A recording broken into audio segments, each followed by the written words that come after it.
What's up everyone? Welcome back to our beautiful such channel.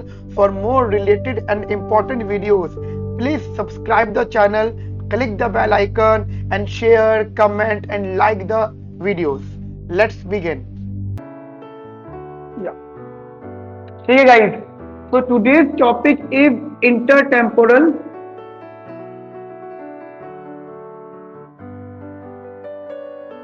choices. ठीक है, इंटरटेम्पोरल choices. आज का जो टॉपिक है वो इंटरटेम्पोरल चॉइसेस का है, राइट। अब बात ये होती है कि sir what do mean by intertemporal choices. Intertemporal choices का मतलब क्या होता है? देखो, ऐसा होता है कि इंटरटेम्पोरल चॉइसेस में हम लोग ये कहते हैं कि हम लोग 2 पीरियड सर्वाइव करेंगे, टुडे एंड टुमारो। ठीक है, ठीक है, तो हम 2 पीरियड सर्वाइव करेंगे, आज और कल। अच्छा, आज और कल में ना कंसेप्ट आता निकल के कि भाई हम लोग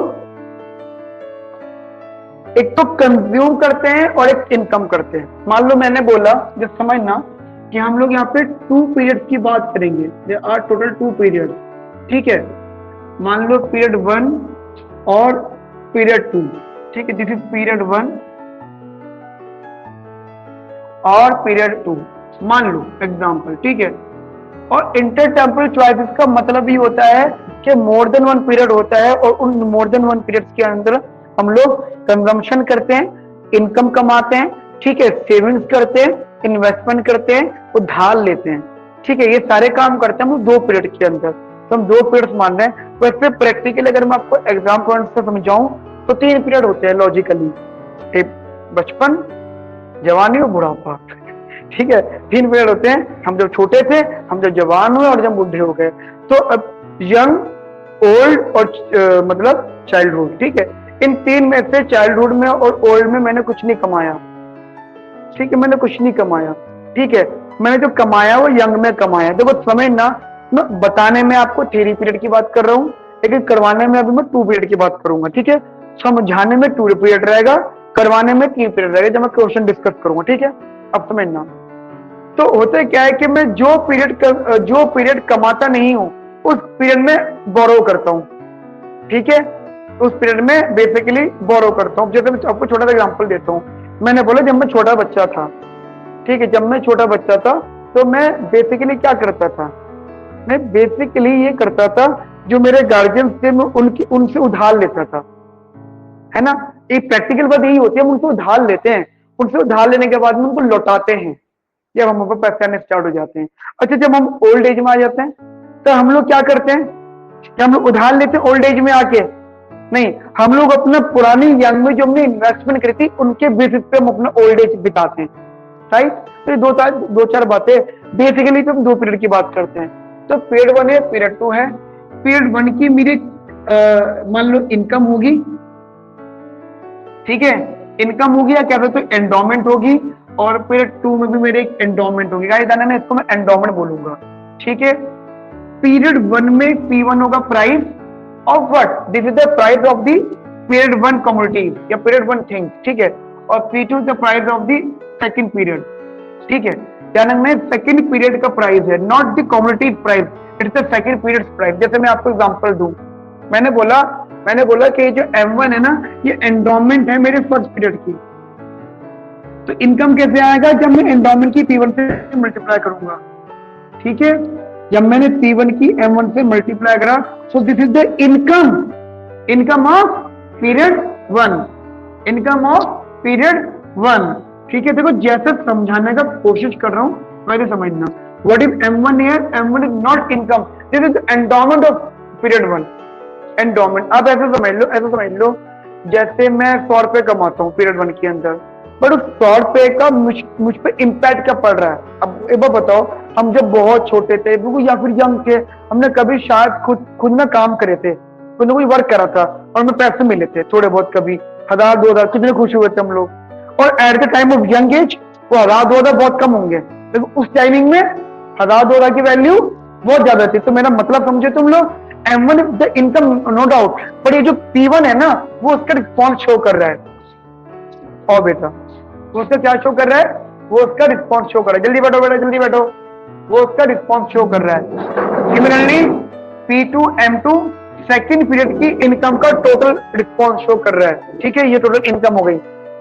अच्छा, पीरियड 1 की जो मेरी कंजम्पशन है बेसिकली वो C1 है, पीरियड 2 की जो कंजम्पशन है वो C2 है, ठीक है। पीरियड 1 की कंजम्पशन C1 है, पीरियड 2 की कंजम्पशन C1 है, राइट। हमने ये बात हमने मान ली, ठीक है। एंड नो डाउट गाइस, अब आप ऐसा मान लो जो अगर मैं P1 की मल्टीप्लाई C1 से कर दूंगा तो this is the expenditure of period 1, और अगर मैं P2 की मल्टीप्लाई C2 से कर दूंगा this is expenditure of period 2।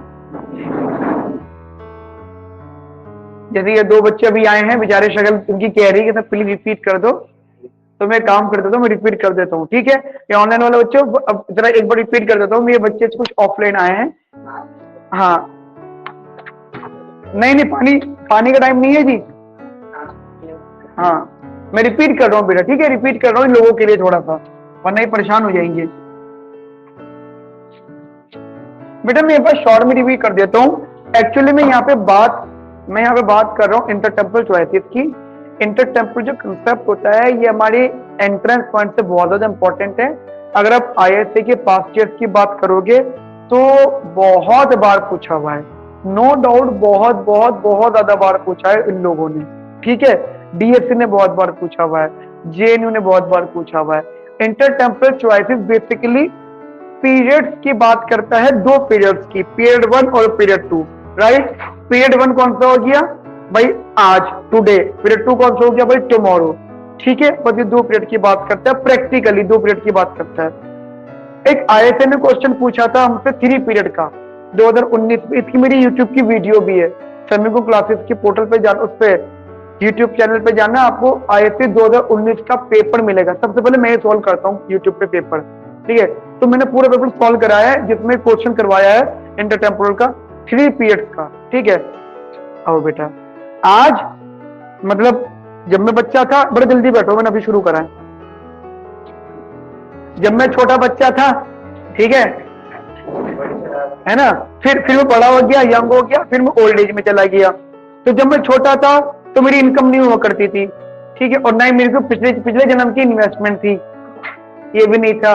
तो मैं घर वालों को उधार लेता था। उधार का मतलब वो लोग मुझ पर खर्चा करते थे, लेकिन जो वो मुझ पर खर्चा कर रहे थे मुझे पता था कि वो लोग मुझसे ब्याज समेत वसूलेंगे एक न एक दिन, और वसूला बढ़िया करके। तुमसे वसूला जाएगा ब्याज समेत। जो घर वाले तुम पे खर्च कर रहे हैं ना, आज की डेट में ब्याज समेत लेंगे तुम लोगों से भी, उसमें छोटे बच्चे में। जब मैं ओल्ड एज में आ गया, जब मैं खुद ओल्ड एज बुढ़ा हो गया, तो उस टाइम क्या होगा कि मैंने जो जवानी में इन्वेस्टमेंट करी थी, मैं उसके बेसिस पे अपना खर्चा चलाऊंगा।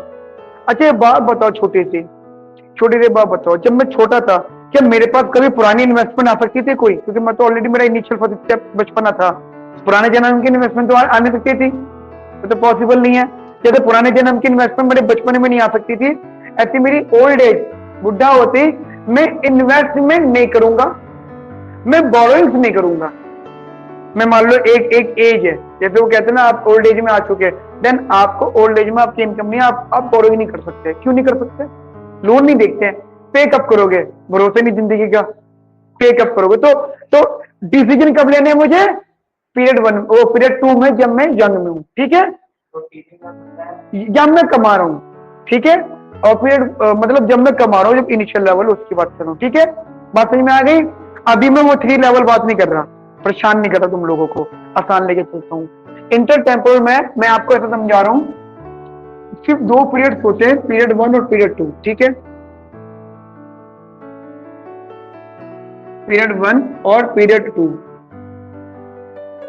2 पीरियड्स होते हैं मेरे पास ये। अच्छा होता क्या है, दोनों पीरियड की अपनी अलग अलग कंजम्पशन होती है, दोनों पीरियड की अपनी अलग अलग कंजम्पशन होती हैं। आज मैं C1 कंज्यूम कर रहा हूँ, कल मैं C2 कंज्यूम करूंगा। अच्छा ऑब्वियसली बात है, जो कंजम्पशन कर रहा हूँ उनके अपने अलग अलग प्राइसेस होते हैं, उनके अलग अलग अपने अपने प्राइसेस होते हैं, P1 P2।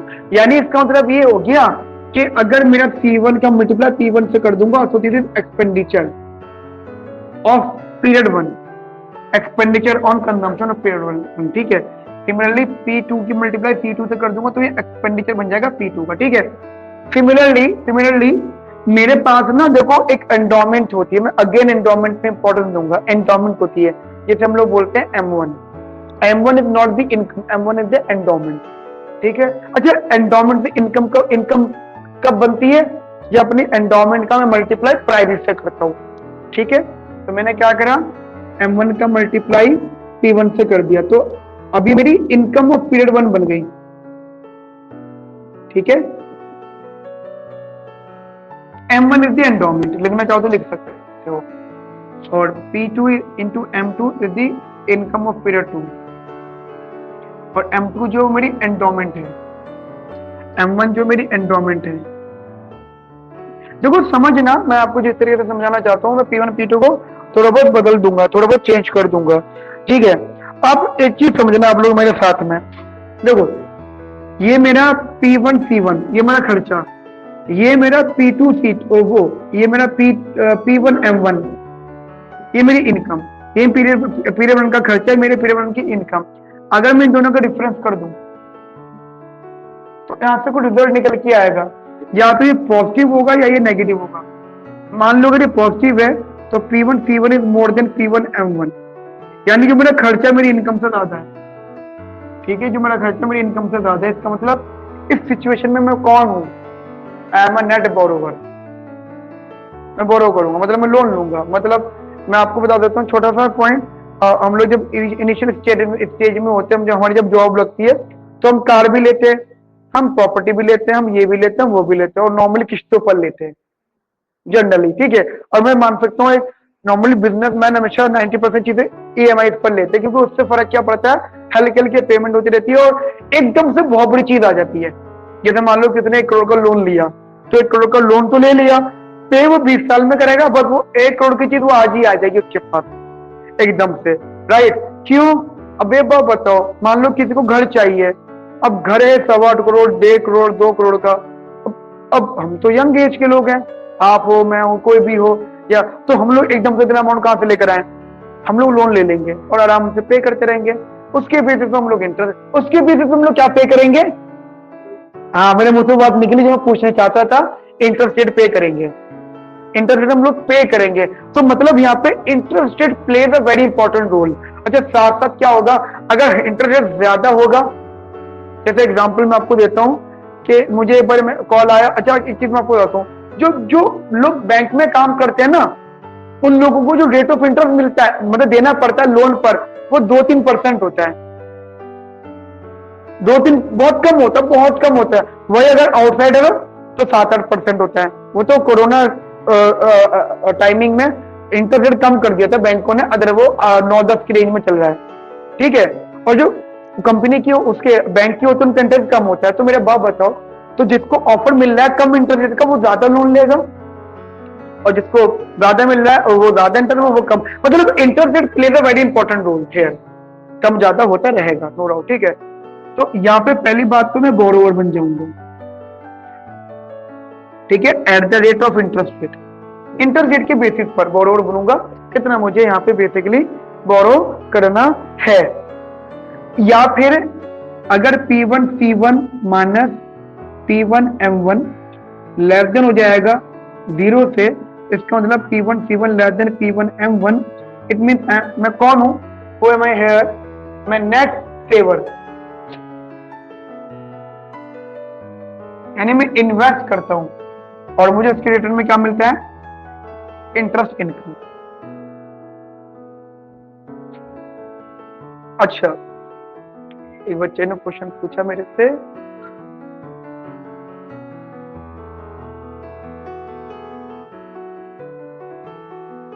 कहाँ चला गया ये?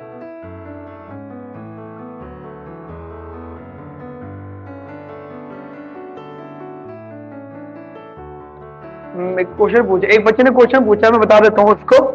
एक्चुअली ये क्या उन्होंने पूछा कि सर आपने P1 का मल्टीप्लाई M1 से क्यों किया?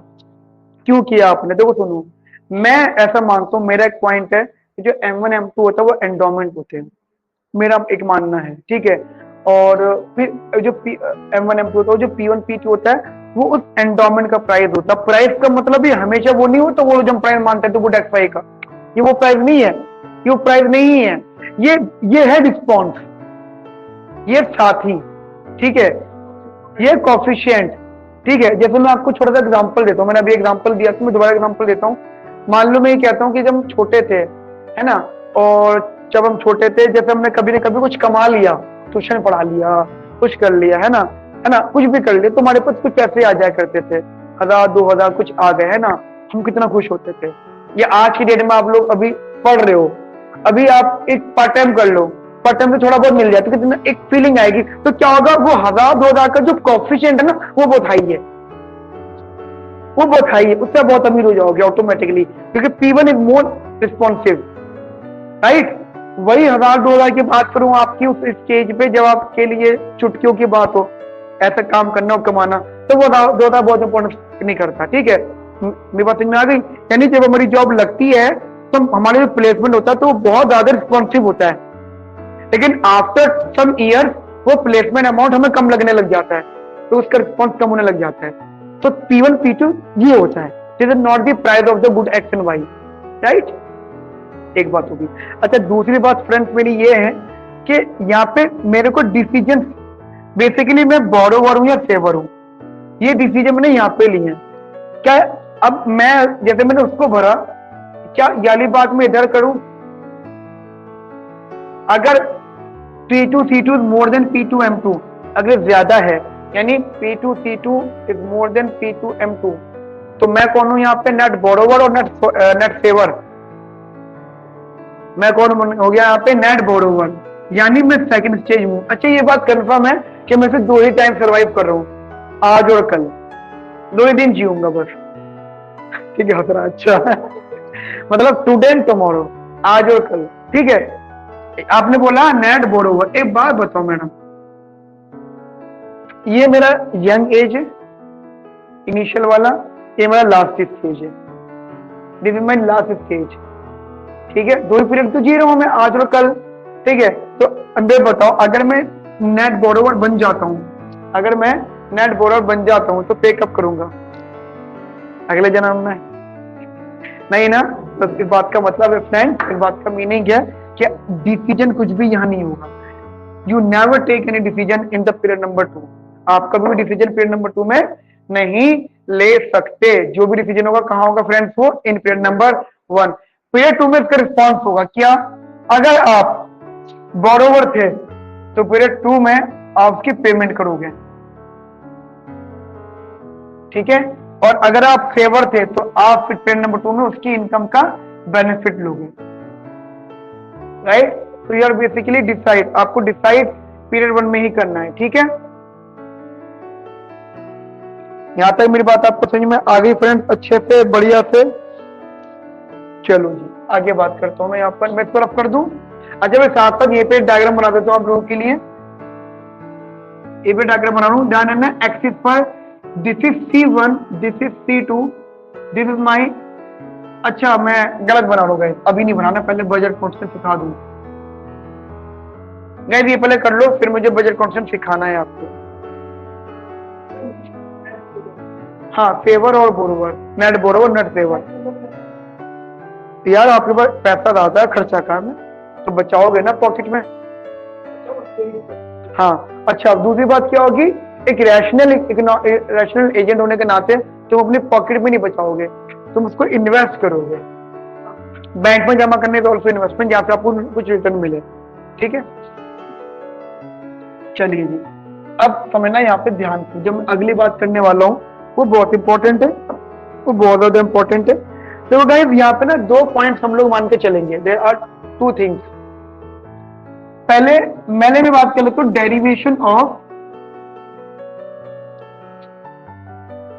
बजट लाइन, ठीक है, या बजट इक्वेशन और बजट लाइन।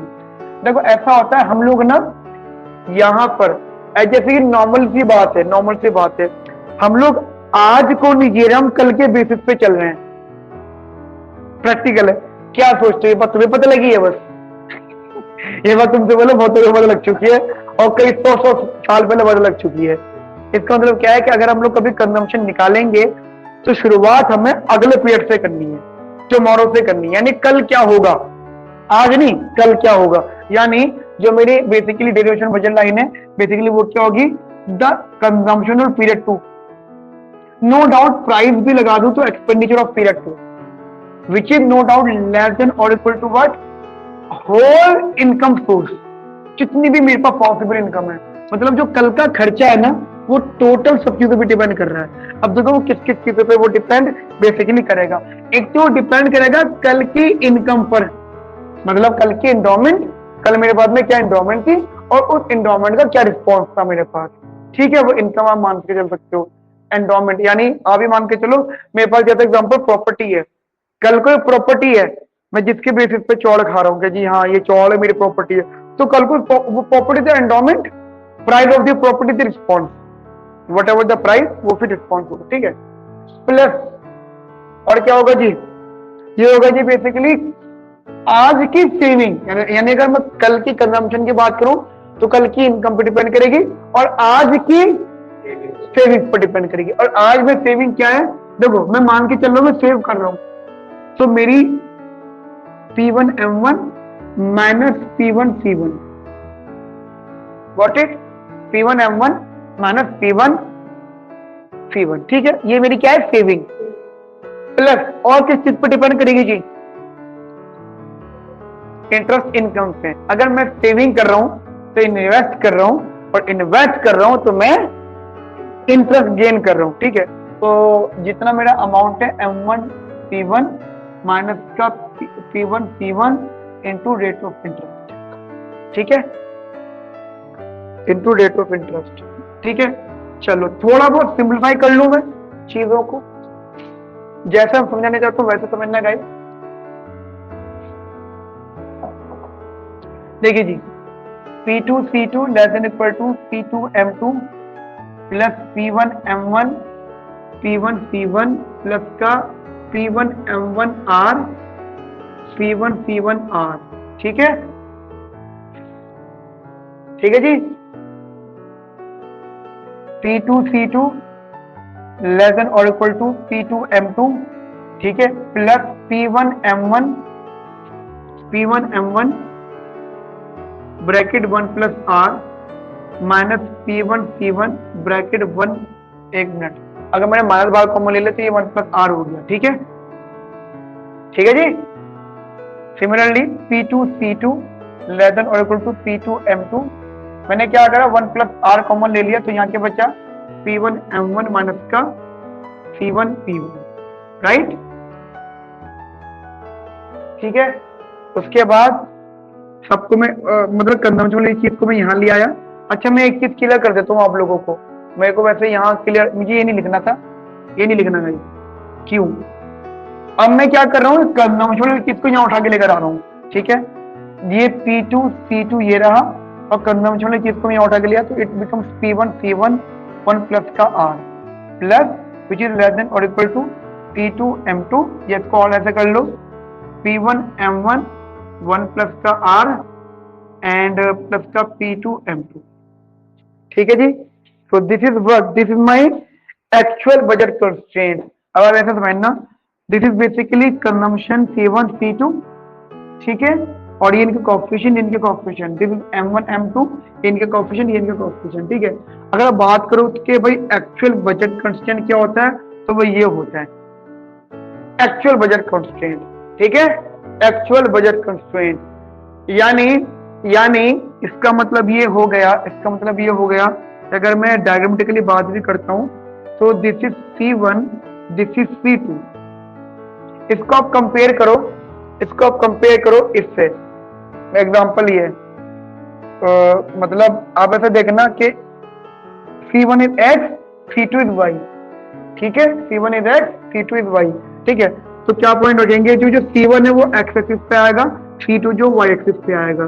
मुझे एक चीज बताओ ये किनके बराबर है, किसी कांस्टेंट वैल्यू के बराबर है, क्यों M1 constant, P1 constant, M2 constant, P2 constant और R कांस्टेंट, तो किसी कांस्टेंट के बराबर है। So somehow this is the equation of budget constant। अच्छा बजट कांस्टेंट की खास बात क्या होती है, it's a linear line, because जिस C1 C2 की बात कर रहा हूं उनकी पावर क्या है 1 1, so this is basically a down sloping line, am I right here. मतलब ये तो अंडरस्टूड है, ये तो अंडरस्टूड है जनरली, ये हमारा ये डाउन स्लोपिंग हो जाएगा। प्लस मुझे अगर स्लोप निकालना है इसका स्लोप, तो स्लोप का फॉर्मूला मैं सिखा रहा हूँ आज दोबारा से आपको। स्लोप का फॉर्मूला होता है किसी भी बजट इक्वेशन का, गिवन दैट कि वो लीनियर हो, coefficient of X axis variable upon coefficient of Y axis variable. ये बात कभी मत भूलना, और ये कंफर्म हो कि एक्स एक्सिस पे क्या है, वाई एक्सिस पे क्या है, ठीक है।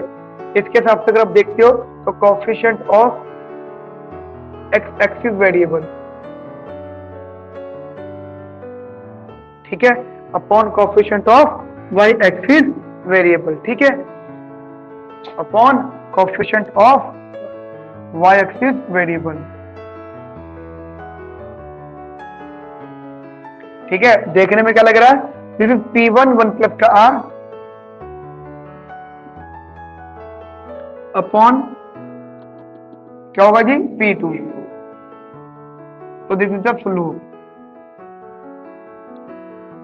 राइट। एंड ये वो एक ऐसी बजट लाइन है जहां पे एंडोमेंट इंक्लूडेड है, जहां पर एंडोमेंट इंक्लूडेड है। तो इसका मतलब क्या होगा, ये कहां पर, इस पर कहीं ना कहीं बीच में क्या आएगी, एंडोमेंट, एंडोमेंट आएगी कहीं ना कहीं, यहाँ पे जाना ना, इनकम नहीं आएगी, एंडोमेंट आएगी। मेरे ख्याल जिन लोगों ने सेमेस्टर में सीखा था, ये M1 M2 को इनकम बोलते थे, 100% इनकम बोला था। हॉलर वेरिएंट ने इनकम बोला है, M1 M2 को इनकम बोला है। M1 तो डिनोट इनकम से होता है, इनकम, हाँ मैंने इसको इनकम बोला, मैंने इसको एंडोमेंट बोला है।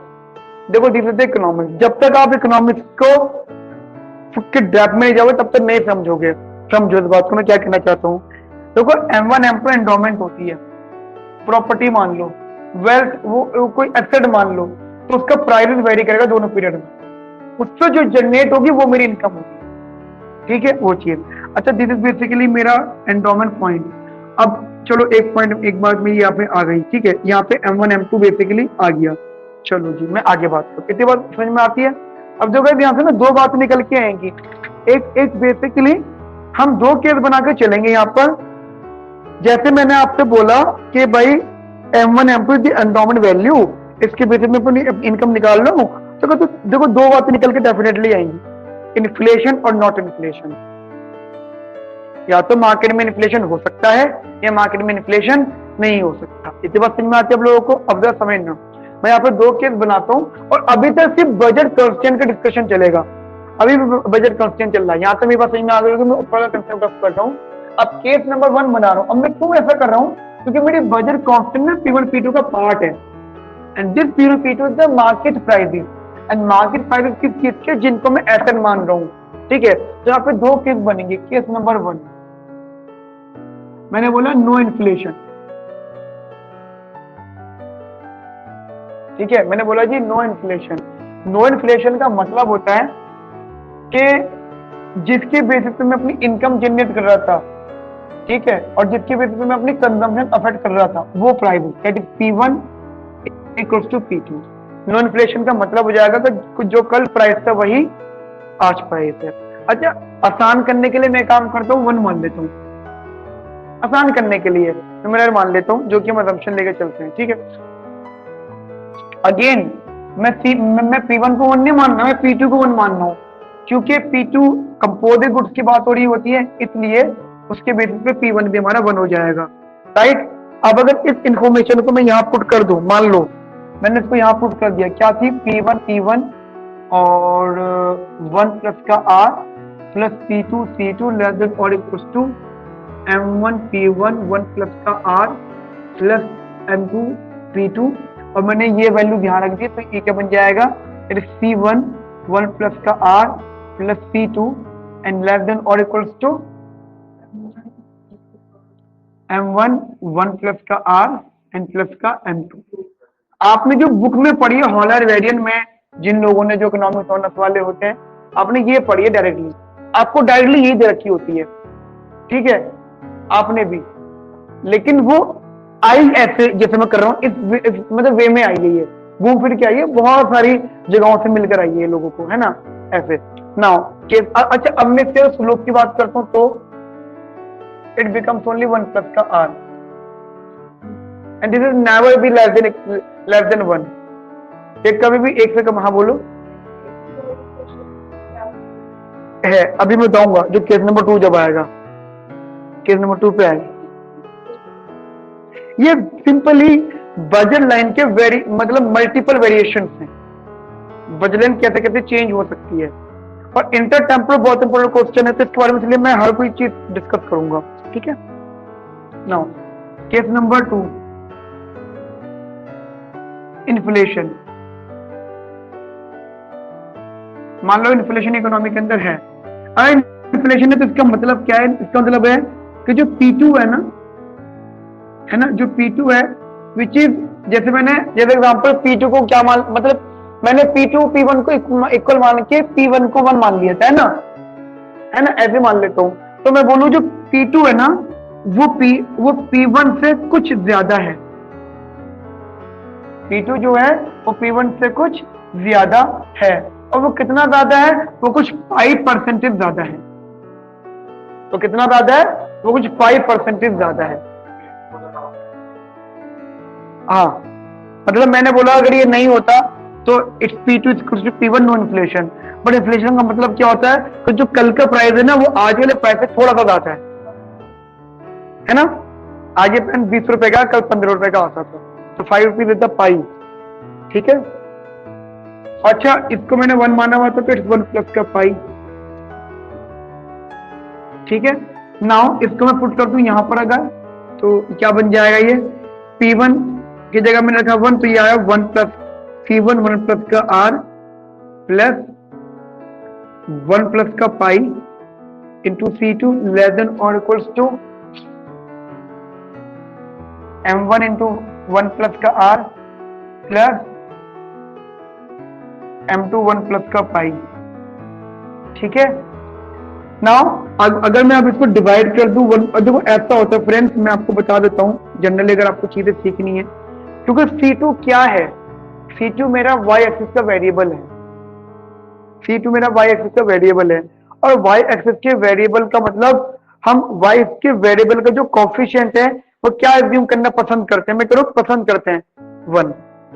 हम जब गुड y की बात करते थे तो उसका बजट लाइन में जिसका कोफिशिएंट P2 मतलब उसका प्राइस हुआ करता था।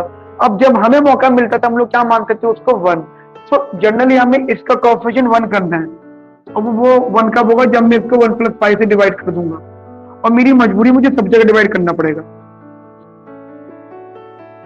मतलब मैं ऐसे नहीं कर रहा हूं बस ऐसे डिवाइड कर दो, ऐसे डिवाइड नहीं करवा रहा। कोई रीजन है, मुझे P2 जो y का कोफिशिएंट है ना, y का कोफिशिएंट है, उसको मुझे 1 करना है, क्योंकि जनरली हम लोग 1 मान के चलते हैं, राइट, बजट लाइन के अंदर। उसके हिसाब से अगर मैं थोड़ा सा मॉडिफाई करूं इसको, यहाँ से कैंसिल आउट, यहाँ से कैंसिल आउट, तो यहाँ से मुझे मिला P1 1 प्लस का R अपॉन में 1 प्लस का pi plus P2 less than और इक्वल टू 1 प्लस का R अपॉन में 1 प्लस का पाई M1 प्लस M2। ठीक है बेटा, यहां तक कि मेरी बात आपको समझ में आ गई अच्छे से? Yes ma'am. T2 कौन सा वाला? ये वाला सेकंड केस में।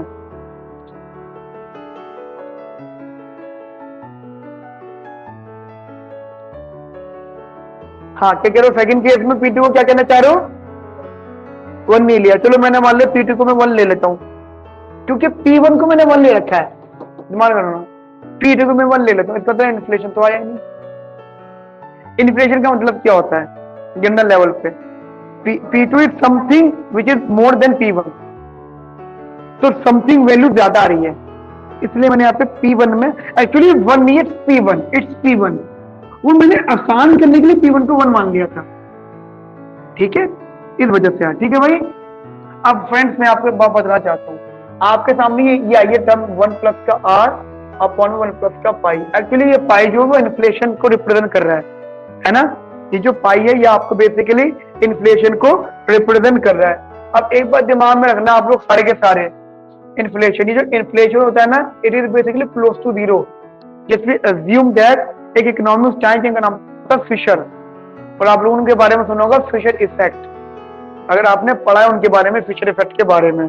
ठीक है, वो कुछ ऐसी बातें करते हैं 1 प्लस का R अपॉन में 1 प्लस का पाई, और मेरे ख्याल से जब आप वो वो ब्लांचर्ड वाली बुक पढ़ते थे ना सेमेस्टर 2 में, ब्लांचर्ड की बुक आती थी सेमेस्टर 2 में, मनी फंक्शन वाला, उसमें जहाँ पे फिशर का मनी वाला कंसेप्ट सीखा है आप लोगों ने, वहां पे एक अपेंडिक्स हुआ करता था, सिलेबस में नहीं था, पर उस अपेंडिक्स का मतलब यही होता था कि it is basically close to zero. तो बाय फिशर इक्वेशन ये जो 1 प्लस आर अपॉन में 1 प्लस पाई है, ये सिमिलर हो जाएगा to 1 plus rho. Just you assume, आप बोलो सर ये है क्या, ये कुछ नहीं है, मैं इसको जो फॉर्मूले में यूज करूंगा तब आपको समझ में आएगा। यहाँ पे जो ये रो है ना, ये जो रो है, this is basically real interest rate. ये जो रो है ये रियल इंटरेस्ट रेट होता है, ठीक है। अब समझना, देखो अभी मैं बजट लाइन में जब इसको रिप्लेस कर दूंगा इसकी जगह ये है, तो क्या आ जाएगा बेसिकली C1 1 प्लस का रो प्लस का C2 लेस देन और इक्वल्स टू M1 1 प्लस का रो प्लस का M2। और एक होता है नॉमिनल इंटरेस्ट रेट, एक होता है रियल इंटरेस्ट रेट। जो मैंने अभी आपसे डिस्कस किया था R, वो क्या था, वो था नॉमिनल इंटरेस्ट रेट। क्या था भाई, नॉमिनल इंटरेस्ट रेट। और ये क्या है, ये वाला जो डिस्कस करो मैं, real interest rate. Real interest rate और नॉमिनल इंटरेस्ट रेट में फर्क क्या होता है, इन्फ्लेशन का। मतलब आपने कहीं पर इन्वेस्टमेंट करी या आपने कोई उधार मांग रहे हो, उसने बोला जी ठीक है आप उसका 10% दोगे या 10% लोगे। उन्होंने बोला हम, मान लो मुझे कोई 10% दे रहा है आज, ठीक है, मैंने 100 रुपए इन्वेस्ट करा, उन्होंने बोला जी मैं आपको 10% दूंगा, 100 रुपए का मतलब 10 रुपए दूंगा 1 साल बाद। और 1 साल बाद क्या होगा, 2% का इन्फ्लेशन आ गया, 2% का, तो अगले साल मुझे मिलेंगे तो 10 रुपए ही, ठीक है। उस 10 रुपए की जो वैल्यू आज 8 रुपए होगी, फिर क्यों, इन्फ्लेशन आ गया। तो अब सोचो रियलिटी में 8 रुपीज है, यानी 8% उसकी वैल्यूशन है इन रियलिटी फॉर्म, ठीक है। तो जो 8% है वो ये रो होगा और जो 10% है वो ये आर होगा। मेरी बात समझ में आ गया आप लोगों को। तो इंटरेस्ट रेट में जो नॉमिनल होता है, जो रियल होता है, वो जो डिफरेंस होता है क्या होता है जी, इन्फ्लेशन। क्लियर। तो अब जो मेरी बजट लाइन फ्रेम हुई है वो ये हो गई। कोई पूछे what is rho, how to solve the rho, तो रो का फॉर्मूला क्या होता है जी, नॉमिनल इंटरेस्ट रेट में से पाई माइनस कर दो। मान लो क्वेश्चन में आपको नॉमिनल इंटरेस्ट रेट दे रखा है और आपको इन्फ्लेशन दे रखा है, रो पूछा जा रहा है, तो आप डिफरेंस कर दो। अच्छा अब आप बोलो सर अभी सिखा क्यों रहे हो, देखो पेपर में तो सब कुछ जीवन होगा, मैं चाहता आपको डायरेक्ट लाइन लिख देता, दोनों वजन की लिख देता, एक ही लिख देता और एक ही लिख देता, है ना, मुझे तो फर्क नहीं पड़ना था। लेकिन मैं क्यों सिखा रहा हूं, क्योंकि पेपर में आ जाता है construct the budget constraint with inflation और विदाउट इन्फ्लेशन, तो वहां पे ना पूछो आप कम से कम, ठीक है। मेरी बात समझ में आ गई सब लोगों को। तो बेसिकली ये हमारा कंसेप्ट आ गया, ठीक है। इसको जल्दी से नोट कर लो आप लोग। हाँ, ये कोई अगर पूछे तो आप इसको फिशर इक्वेशन बोल दो। It is basically Fisher equation, वो इन्फ्लेशन को क्लोज टू जीरो बोलते थे।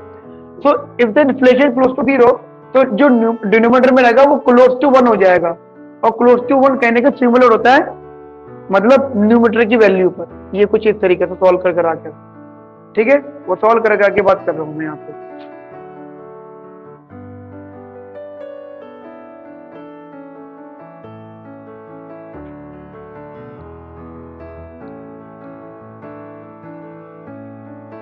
ठीक है ना गाइस, यहां तक मेरी बात आपको समझ में आ गई अच्छे से, बढ़िया से। अच्छा, मैं ना गाइस आप लोगों से के साथ में अभी डिस्कस कर रहा हूं एक इक्वेशन, ठीक है, एक मैं भी डिस्कस कर रहा हूँ सलफ्स की इक्वेशन। देखो सलफ्स की ना इक्वेशन मैं जनरली जो आप मेरी बेसिक वीडियो देखोगे ना, आपने कुछ देखी किसी ने बेसिक वीडियो पढ़नी स्टार्ट करी जो मैंने होमवर्क में दिया है अभी आपको, पहले भी देखी है? नहीं तो नहीं देखी ना न्यू, तुम भाई होमवर्क में मतलब कुछ करना स्टार्ट किया? कल से करोगे हैं आपने? ए शाबाश, नहीं वो तो पेंडिंग काम है, समझे नहीं, वो तो पेंडिंग काम है, मैं तो मेन काम कह रहा हूँ भाई। हम वो कहते हैं हम रात रात भर पढ़ रहे हैं, अरे भैया पेंडिंग काम कर रहे हो, दिन में नहीं काम कर पाए तो रात में पढ़ाई कर रहे हो, है ना। अच्छा तो कोई बात नहीं, ओके बात नहीं। अब एक काम करना, फिलोसफी का टॉपिक पढ़ोगे ना, आपको वहां पे कुछ इक्वेशन दिखेंगे, ठीक है, वो मैं चाहता हूँ वहां से सीखो। इसकी यहाँ पे डिस्कस करो, इसके वाले, ठीक है, यहाँ पे डिस्कस करो इसका वाला, ठीक है।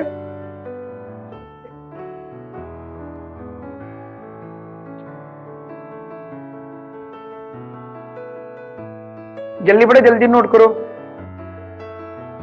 ये बेटा मेरी बात आपको समझ में आ रही है? ऑनलाइन वाला बच्चे जो देख रहे हैं अभी, मेरी बात समझ में आ रही है बेटा? बताओ मुझे, कोई भी बता दो, सिंगल स्टूडेंट भी।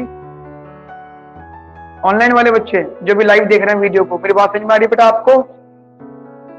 Yes sir. चलो बेटा देखो, थोड़ा कंसेप्ट टफ है, उसके लिए आपको क्या करना, होमवर्क फॉलो करना, पढ़ाई करते जानी चीजों में, ठीक है। चलो मैं कराता हूँ आगे, इतना हो गया। अब एक छोटी सी क्वेश्चन होगा, थोड़ा नोट बनाना है मतलब की क्वेश्चन का, जल्दी से पहले इसको नोट करो, मैं वाला पोर्शन अप कर देता हूँ।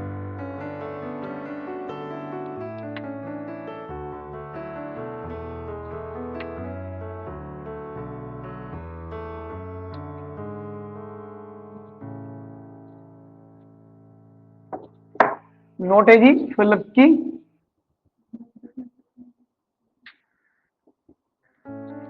इक्वेशन।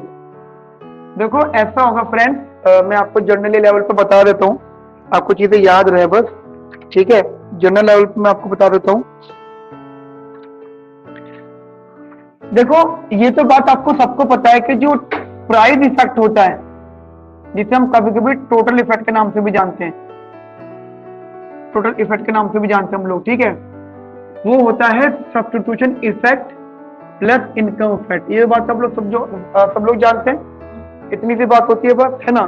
इसको ना थोड़ा सा इंटर टेम्पोरल में कन्वर्ट कर देते हैं, इंटर टेम्पोरल में, ठीक है। हम लोग जब फिलिप्स पढ़ रहे थे तो हम लोग कहते थे change in good x price, अगर गुड एक्स का प्राइस चेंज होगा तो उसकी डिमांड अफेक्ट होगी, यानी पी एक्स चेंज होगा तो एक्स चेंज हो जाएगा, ऐसी बात कर रहे थे। अच्छा आज जो बेसिकली यहाँ पे अगर मैं आपको याद दिलाऊं, जैसे ये तुम्हारी आफ्टर इन्फ्लेशन है, ठीक है, और बिफोर इन्फ्लेशन ही हो जाएगी, मतलब without inflation 1 plus R plus C2 is less than equal to M1, 1 plus का R प्लस M2, है ना, ऐसा हो जाएगा, राइट। मान लो मैं इसको एक्सेप्शन मान लेता हूँ, इसको मेन लेके चलता हूँ मैं, ठीक है। तो जब तक क्वेश्चन में गिवन ना हो विद इन्फ्लेशन, तब तक हम फिर एज्यूम करेंगे इन्फ्लेशन नहीं है, तो इन्फ्लेशन अच्छी चीज नहीं होती है ना, बुरी बात होती है ना, नाम नहीं लेना उसका, है ना। तो इसको अब मुझे बात बताओ छोटी सी, एक्स एक्सिस पे वेरिएबल कौन सा आ रहा है? C1, तो यानी C1। अच्छा C1 का प्राइस क्या है? अब एक बात बताओ, जनरली प्रैक्टिकली सोचो, C1 है मेरी आज की कंजम्पशन, आज मैं कंजम्पशन ज्यादा कर रहा हूँ या आज मैं कंजम्पशन कम कर रहा हूँ, है ना, ये चीज किस चीज पर डिपेंड होगी? चलो मैंने, और अच्छा प्राइस पर हो गया, थोड़ा सा चीजों को और सही करते हैं, मैं सेव कर रहा हूँ या बोरो कर रहा हूँ, और वो बोरोइंग सेविंग डिपेंड करेगी मेरी इनकम कितनी, मेरी कंजम्पशन कितनी, राइट। ऐसे समझना चीजों को। मान लो मैं ये कह रहा हूँ कि मेरी कंजम्पशन कुछ है, मेरी इनकम कुछ है, कंजम्पशन ज्यादा इनकम कम है, कंजम्पशन ज्यादा इनकम कम है, यानी कंफर्म मुझे बोरो करना है, बट वो बोरो कितना करना है? इंटरेस्ट रेट के बेसिस पर, अगर हाई इंटरेस्ट रेट है तो कम बोरो करूंगा, कम है तो ज्यादा करूंगा, ठीक है। इसका मतलब क्या होगा? Interest rate plays a very important role. Now interest rate is the opportunity cost of period 1 consumption, am I right here? Interest rate is the opportunity cost of period 1 consumption।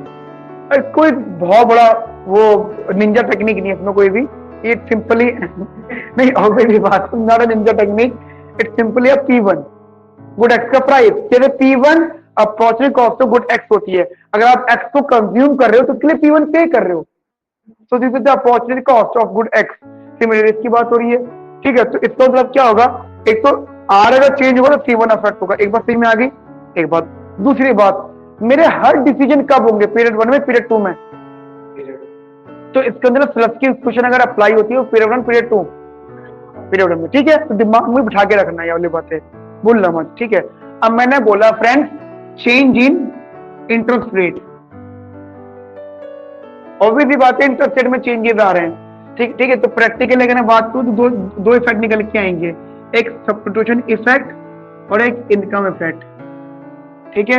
बड़ा इंपॉर्टेंट है ये, अभी आपका जो लोग semester 5 में आने वाले हैं, पब्लिक इकोनॉमिक्स में भी आना है कंसेप्ट, ठीक है, और बहुत ही बुरे तरीके से पढ़ाया जाएगा, क्योंकि उसकी जो रीडिंग्स है ना वो बहुत ही घटिया थी। घटिया मतलब हमें अच्छी नहीं लगेगी as an student, teacher point से बहुत अच्छी है वो रीडिंग। मर्सग्रेव स्टिगलिस वो है, तुमने पहली बार नाम सुनोगे ना स्टिगलिस मर्सग्रेव, चलो कोई नहीं सुन लोगे बार बार। चलो सुनो, एक बार बताओ इज चेंज ऑफ आर कह रहा हूं मैं, आर को बढ़ना बोल रहा हूँ, एग्जाम्पल मतलब आर को बढ़ना बोल रहा हूं मैं, ठीक है। आर इंक्रीज हो रहा है, यानी opportunity cost of today's consumption basically बढ़ रही है, खर्चा बढ़ रहा है, तो relative opportunity cost of tomorrow consumption क्या हो रही होगी, सस्ती। अब ऐसा सोचो, मैं आज भी कमाता हूं, मैं कल भी कमाता हूं, मैं दोनों पीरियड में हूं, भले जीरो कमा रहा हूं बट वो इट अमाउंट भले जीरो हो, ठीक है। मैं आज भी कंज्यूम करूं, मैं कल भी कंज्यूम कर रहा हूं, फर्क क्या पड़ रहा है, कम ज्यादा का, ठीक है जी, कम ज्यादा का। मान लो मैं ये कह रहा हूं कि मैं बोरोइंग्स करता हूं, ठीक है। देखो बड़ा इंटरेस्टिंग कंसेप्ट है, न्यूमेरिकल से पहले बहुत कुछ सीखना मैं नया। मैं बोरोइंग्स करता हूं, मैंने बोरोइंग कर ली, अब मैं ये कहना चाहता हूं कि borrowing depends on today's interest rate also. अगर इंटरेस्ट रेट हाई है, चलो कम होगी, वो क्यों कम होगी, क्योंकि बोरोइंग इज वेरी कॉस्टली। अच्छा बोरोइंग करके मैं कर क्या रहा हूं, कंजम्पशन कर रहा हूं, तो today's consumption is very costly. अच्छा कॉस्टली कह रहा हूं किसकी बेसिस पे, टुमारोज के कंजम्पशन पर, समझ रहे हैं इस बात को भाई। आज अगर मैं उधार लेके कंजम्पशन कर रहा हूं तो कल को टुमारो ऑब्वियस बात है, कल को मैं आज वाली उधारी निपटाऊंगा और आज वाली उधारी निपटाऊंगा, तो जितनी मैं आज कंजम्पशन बढ़ा रहा होऊंगा महंगी, उतनी मेरी कल कंजम्पशन अफेक्ट करेगी, वो कम होगी। समझ में आ रही मेरी बात, एक बात।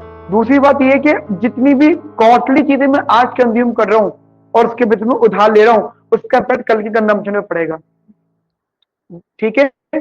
और अगर इन केस R1 बढ़ रहा है तो ये तो कंफर्म है कि कल की कंजम्पशन चीपर हो रही है, because today's consumption is very expensive, ठीक है। तो एक रैशनल कंज्यूमर क्या ट्राई करेगा, to borrow less and invest more. मतलब अगर सिचुएशन से मिलती है, अगर वो इन्वेस्टर है, अगर वो, क्या आप ऐसे भी कह सकते हो, to consume less and invest more. अगर उसकी इनकम ज्यादा है उसकी कंजम्पशन से, है ना, तो इन्वेस्ट वो ज्यादा करेगा, कंज्यूम वो कम करेगा। और वो अगर बोरोवर है तो to borrow less, basically borrow less and consume less, ठीक है। और फायदा क्या मिलेगा उसका, इन पीरियड नंबर 2 में। मेरी बात समझ में आ गई वाली, नहीं आई बात समझ में। आज आपकी इनकम है, आज आप उधार ले रहे हो, ठीक है, कि तो उधार लेके अपना खर्चा चला रहे हो, पे कब करोगे, कल, अब कल करोगे, मतलब अगले पीरियड में पे करोगे। तो जितना आज एक तो उधार ले रहे हो और प्लस जितना महंगा उधार ले रहे हो उतने इम्पैक्ट कल की कंजम्पशन में पड़ेगा। और कल की कंजम्पशन पे इसलिए पड़ेगा क्योंकि जब हम कल की कंजम्पशन को डिराइव कर रहे थे वो फंक्शन थी कल की इनकम का, और कल की इनकम का प्लस आज के डिसीजन का। अगर मैं बोरोवर हूं सेवर हूं, ठीक है, इसका मतलब है हर तरीके से आज जो भी कर रहा हूं कल अफेक्ट होने वाला है, ठीक है। तो इसका मतलब अगर आज मेरे लिए कंजम्पशन करना महंगा है तो कल मेरे लिए ऑटोमेटिकली सस्ता होगा, मतलब रिलेटिवली, ठीक है। मेरी बात समझ में आ गई ब्रदर, सबको आगे मेरी बात समझ में अच्छे से चलिए जी। चीजों को इस तरीके से समझो।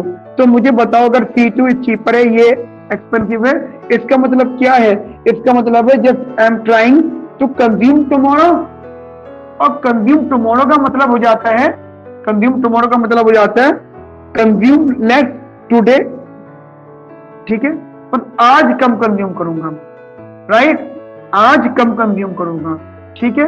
तो इसका मतलब क्या हो गया, जब आर का प्राइस आर बढ़ा तो आज की कंजम्पशन कम हो गई क्योंकि वो expensive. It is known as substitution effect, right. बहुत इंपॉर्टेंट कंसेप्ट है, मतलब समझना है हल्के हल्के करके आपको। सिमिलरली आप ऐसे देखना, क्योंकि आर बढ़ रहा था और आर बढ़ने का मतलब लॉजिकली अगर आप एक चीज ध्यान दो तो M1 1 प्लस का R प्लस का M2 ये वाला भी R बढ़ रहा है। प्रैक्टिकली बात देखो, इज इक्वल टू में यहां पर भी है R। हमने देखो इसको दो पिक्चर में देख रहे हैं, पहले हम इसको एक्सपेंडिचर पिक्चर में देख रहे हैं और अब यहाँ पे हम लोग इनकम पिक्चर में देख रहे हैं, ठीक है। उस पिक्चर के हिसाब से मैं C1 कम करूंगा, राइट। उस पिक्चर के हिसाब से मैं C1 कम करूंगा। इस पिक्चर के हिसाब से मेरी आर क्या हो रहा है, बढ़ रहा है, मेरी इनकम बढ़ रही है, और जब मेरी इनकम बढ़ रही है तो मेरे पिक्चर क्या एक्सप्लेन करती है मुझे, टू कंज्यूम मोर। क्लियर?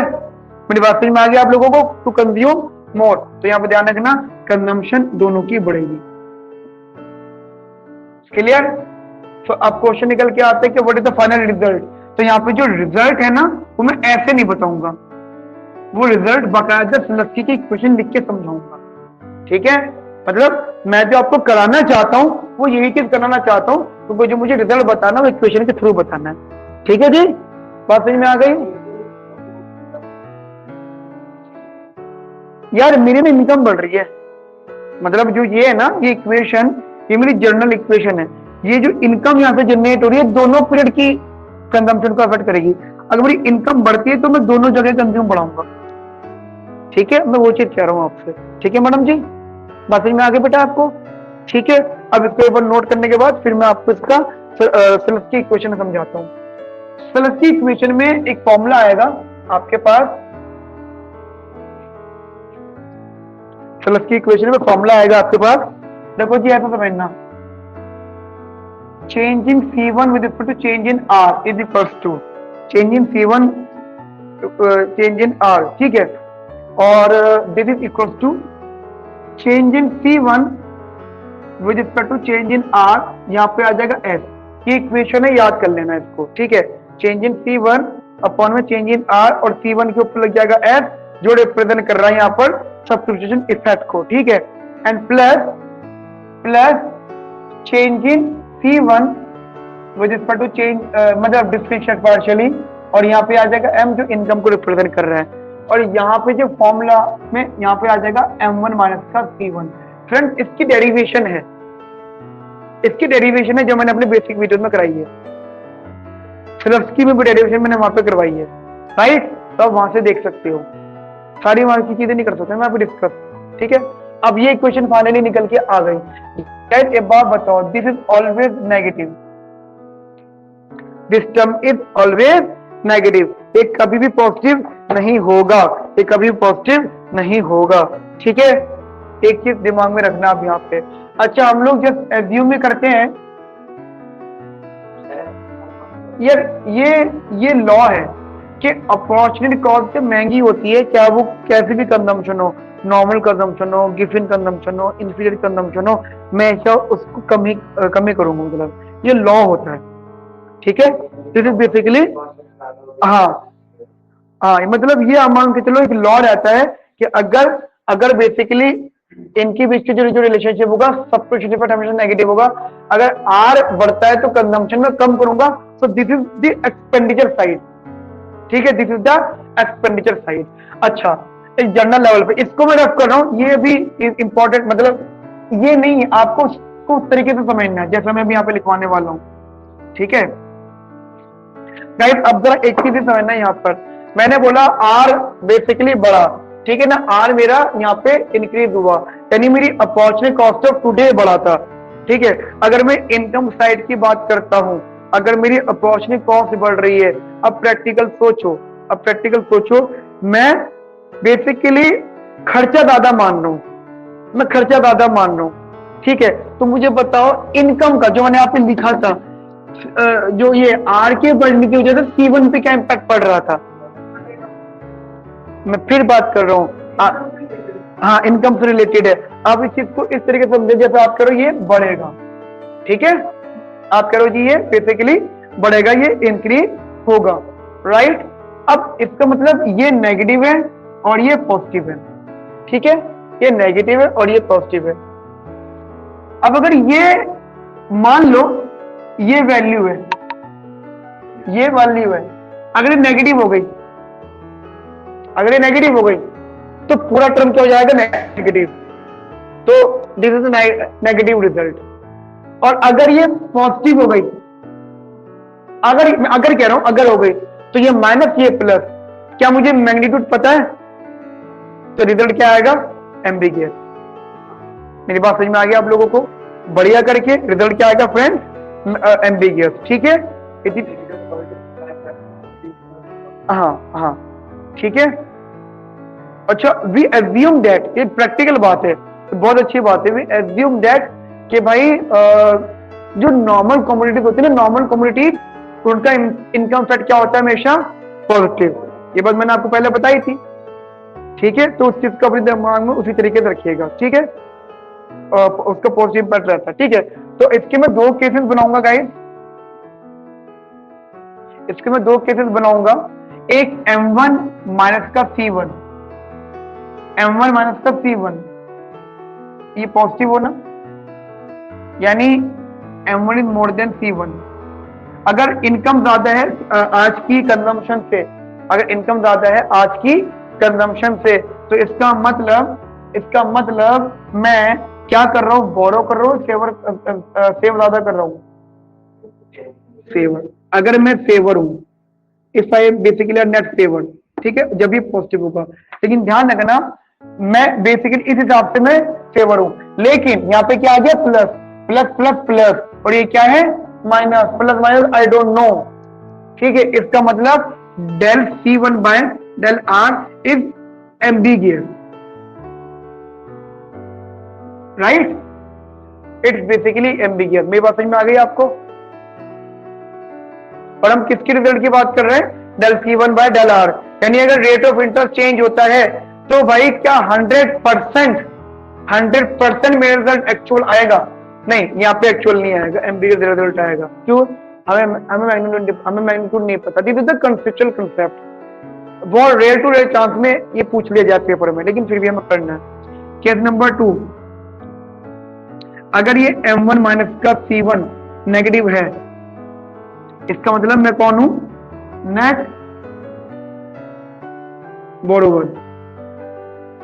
और अगर मैं नेट बोरोवर हूं, इसका मतलब del C1 by del R। देखो, ये प्लस, ये माइनस, प्लस माइनस माइनस, और ये माइनस, तो एंटायर टर्म माइनस, तो ये बेसिकली नेगेटिव होगी, ठीक है? ये बेसिकली क्या हो गया? नेगेटिव। और बस ये शो कर रहा है कि अगर भाई रेट ऑफ इंटरेस्ट चेंज होगा, बढ़ेगा या चेंज होगा, तो उस पर C1 पे इनवर्स रिलेशन पड़ेगा।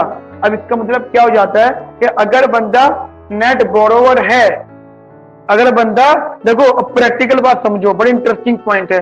अगर मैं बोरोइंग्स करता हूं, अगर मैं बोरोइंग्स करता हूं और बोरोइंग करना महंगा हो रहा है, बोरोइंग करना महंगा हो रहा है, तो डेफिनेटली मैं बोरोइंग कम करूंगा, क्योंकि मैं अपनी कंजम्पशन ऑफ बोरोइंग में किस लिए कर रहा हूं? For today's consumption.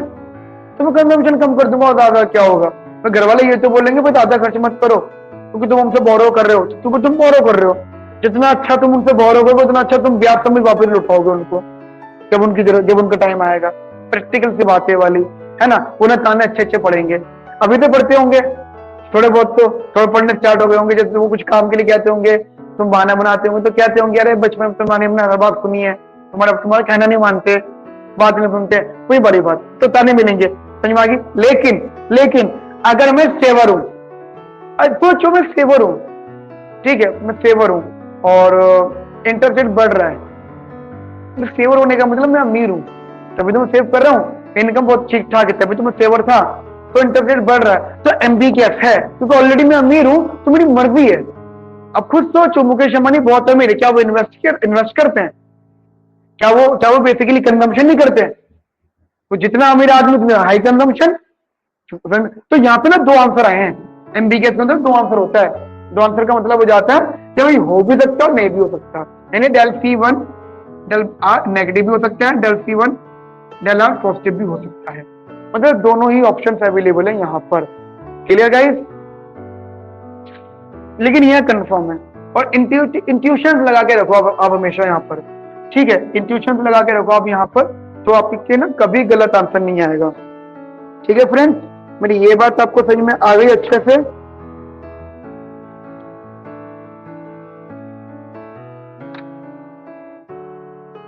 यानी जब मैं फेवर था, ठीक है, और जब मैं बोरोवर था, ठीक है, ठीक है। गाइस अब कुछ ना क्वेश्चंस करते हैं थोड़े से कंसेप्चुअली, ये कंफर्म है, नेगेटिव रहेगा। अब गाइस मैं एग्मा आपको थोड़ा समझा देता हूँ फिर डायग्रामेटिकली चीजें, ठीक है? एक छोटा सा, ये आपका नोट नंबर 1 था, अब नोट नंबर 2 बना लो। वही वाली चीज, change in rate of interest, ठीक है। और पहले केस मान लो आर कम हो रहा है, भाई ने बोला कम हो रहा है तो भाई की बात मानी जाएगी। गाइस ऐसे देखना, अच्छा assume that without inflation, assume without inflation, क्योंकि कुछ गिवन नहीं ना अभी पढ़ते हुए तो, ठीक है। तो ये हो जाएगा, it is basically C1 1 plus का R plus C2 less than और इक्वल टू M1 1 प्लस का R प्लस का M2, ठीक है। अब देखो R कम हो रहा है, तो जनरली में अगर आपको बताता हूँ मतलब डायग्रामेटिकली ये C1 ये C2, ये आपने डायग्राम बना लिया। ये थोड़ा छोटा बनाता हूँ क्योंकि मुझे और बनाना होगा ना, थोड़ा छोटा बनाना जैसे कि आपको एरिया मिल जाए। ये C1 ये C2, ठीक है।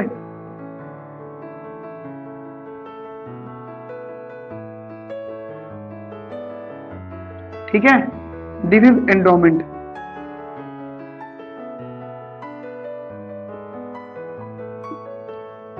M1 M2, ठीक है, ये हमारी एंडोमेंट आ गई, राइट। अब मैंने बोला R कम हुआ है, तो अब ऐसे देखो स्लोप क्या था इसका 1 प्लस का R, मैं सही कह रहा हूं यहां पर। और अगर R कम हुआ है, ये ओल्ड का है, न्यू बज लाइन क्या बन जाएगी यहाँ पे, हो जाएगी C1 1 प्लस का R डैश, मतलब R कम होके क्या बन गया R dash, plus C2 less than equals to M1 1 plus का R डैश,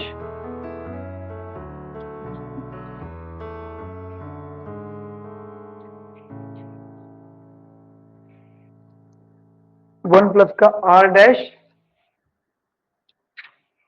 प्लस का M2। तो इसका जो स्लोप होगा वो क्या हो जाएगा जी, R डैश। अच्छा ये बात तो कंफर्म है कि R dash is more than less than R, तो स्लोप क्या हो जाएगा इसका, मतलब स्लोप हो गया कम, तो स्लोप ऑफ न्यू बज line is less then slope of old बज लाइन। तो जो बज लाइन होगी वो पहले के मुकाबले क्या हो जाएगी, फ्लैटर, और which is passes through the endowment point.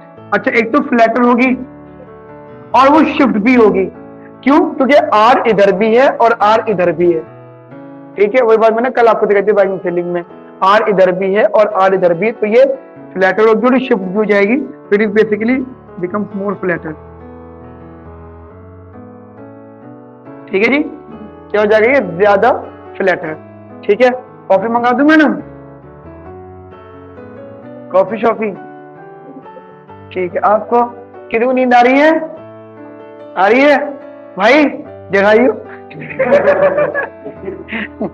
जगा देना भाई, पीछे बैठो झाड़ जगा देना, ठीक है, जैसे नींद है उसको। अच्छा अब गाइस प्लीज इधर ध्यान से देखिएगा सब लोग, मैं वही लॉ यूज कर रहा हूं, अपना वाला लॉ। क्या, देखो पहले बज रही मेरी ये वाली थी, पहले ये थी मेरी बजट लाइन, ठीक है। अच्छा ये जो चीज थी ना जो मैंने अभी बनाई थी आप लोगों के लिए, this is the basically holler variant concept, personally मुझे पसंद नहीं है, ठीक है। क्यों, क्योंकि जब हम एक रटी हुई बात की डिस्कशन करते हैं ना, भाई ये स्टेटमेंट है, हमें जबरदस्ती चीजों को याद करना पड़ता है और बहुत लंबे समय तक चीजें याद नहीं होती हैं, हमारी ये माइंड की पावर रहती है। मैं कोशिश करता हूँ चीजों को समझें और फिर क्या होता है वहां पे इंट्यूशंस लगाएं, कभी गलत नहीं हो सकता। अब देखो क्या, मैं वही सब बातों को यहाँ डिस्कस कर रहा हूँ।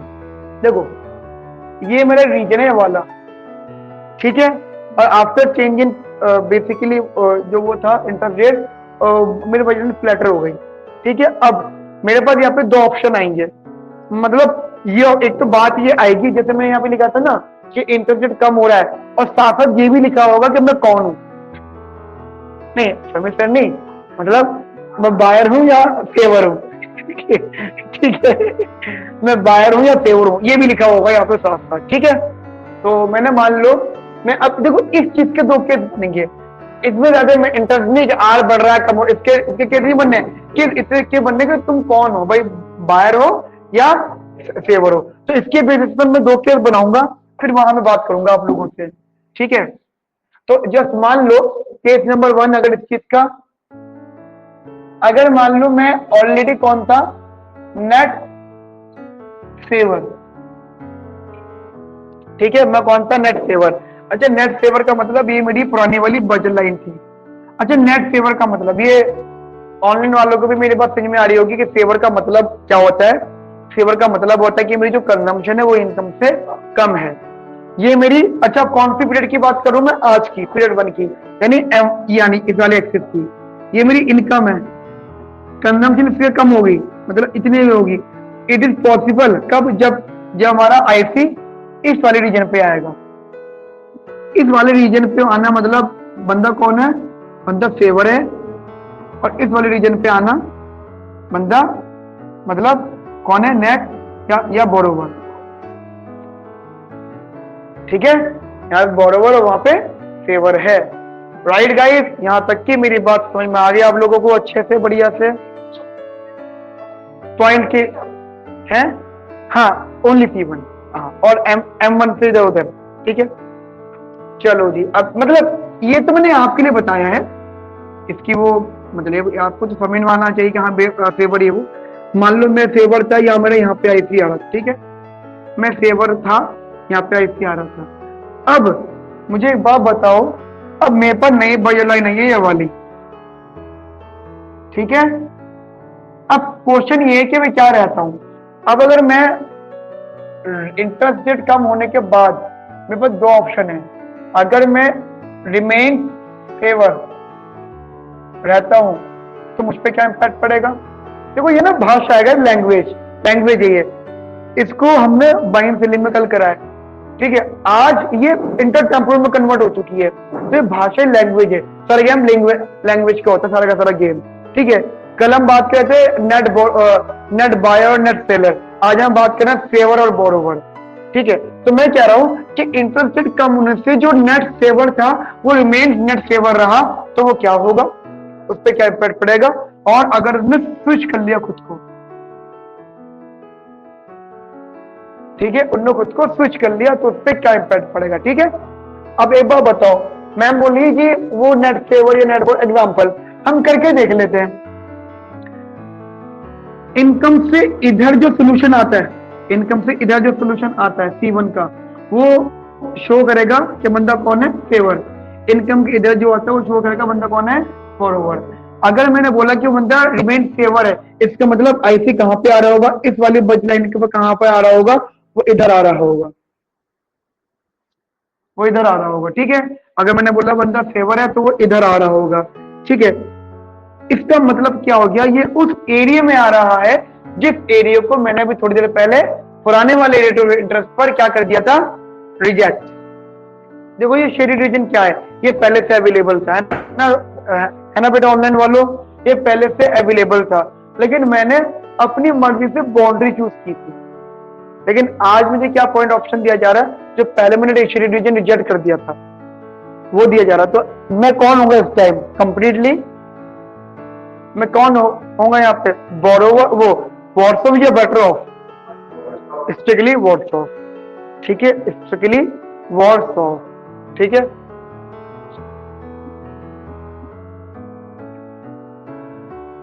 तो ये मतलब मेरे लॉज है, मैं मतलब ऐसा मानता हूं। ठीक है, हॉलर वेरिएंट आपको वो जो इक्वेशन बनाई थी मैंने उसके बेसिस पे आंसर देते हैं, और यू बिलीव बहुत कंफ्यूजन आंसर्स होते हैं।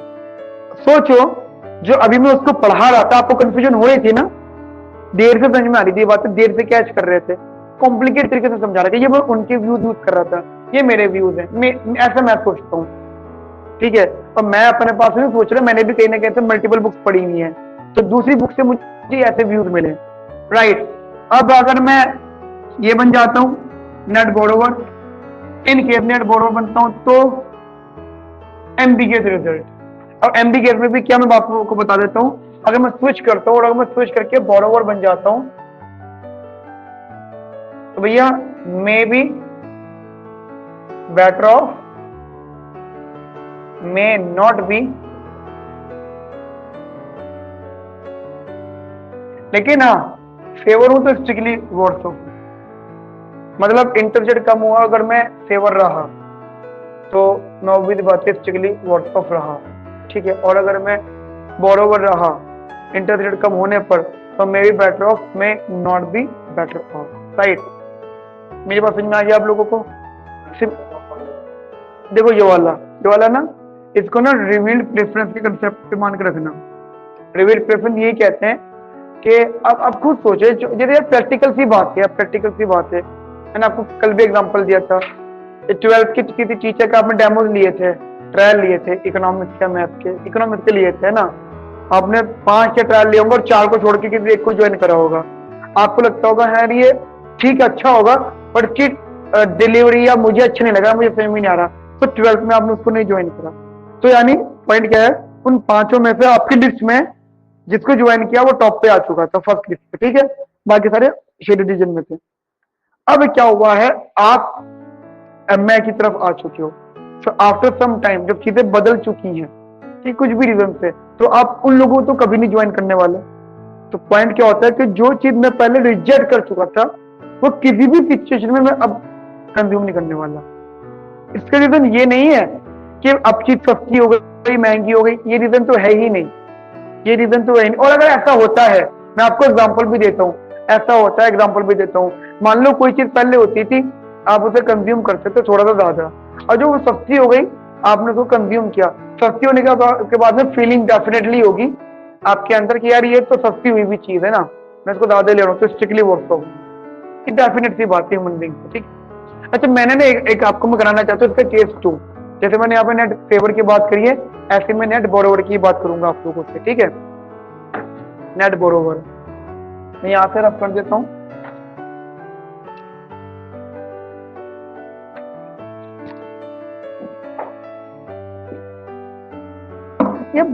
ये टाइम बहुत जल्दी बीतता है यार, 5:30 हो गए। अभी ऐसा लग रहा है जैसे मतलब 10-15 मिनट हुए हो मुझे पढ़ाते हुए। आपको नहीं लग रहा? आपको नहीं लग रहा? मुझे तो लग रहा है।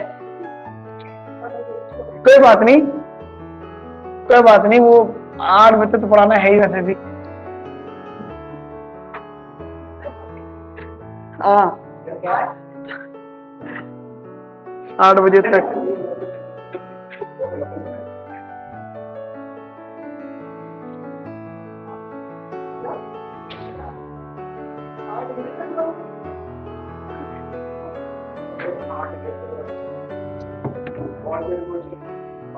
एक मिनट में इंक डाल लू इतने। केस नंबर 2 लिखो, यहाँ पे बंदा कौन होगा? Net borrower.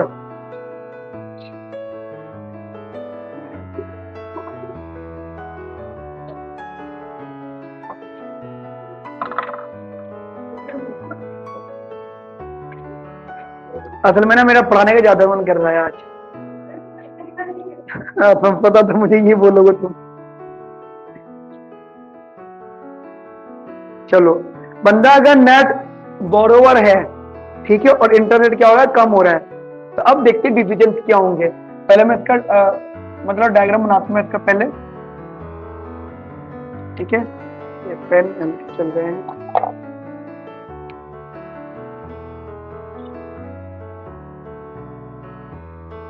के चल रहा है, ठीक है। अच्छा, अब ये मान लो ये था, ये C1 था, ये C2 था, ये वो मान लो M2, ये M1, ठीक है। और हमने बोला बनता कौन सा? नेट बोरोवर, ठीक है, नेट बोरोवर। अच्छा, नेट बोरोवर का मतलब क्या हो जाता है?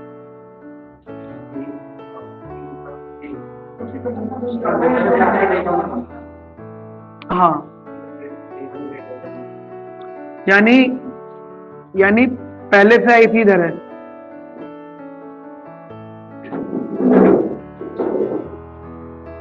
ठीक है, पहले से आई थी बेसिकली इधर है, ठीक है। बंदा पहले से यहाँ कंज्यूम करता है, राइट।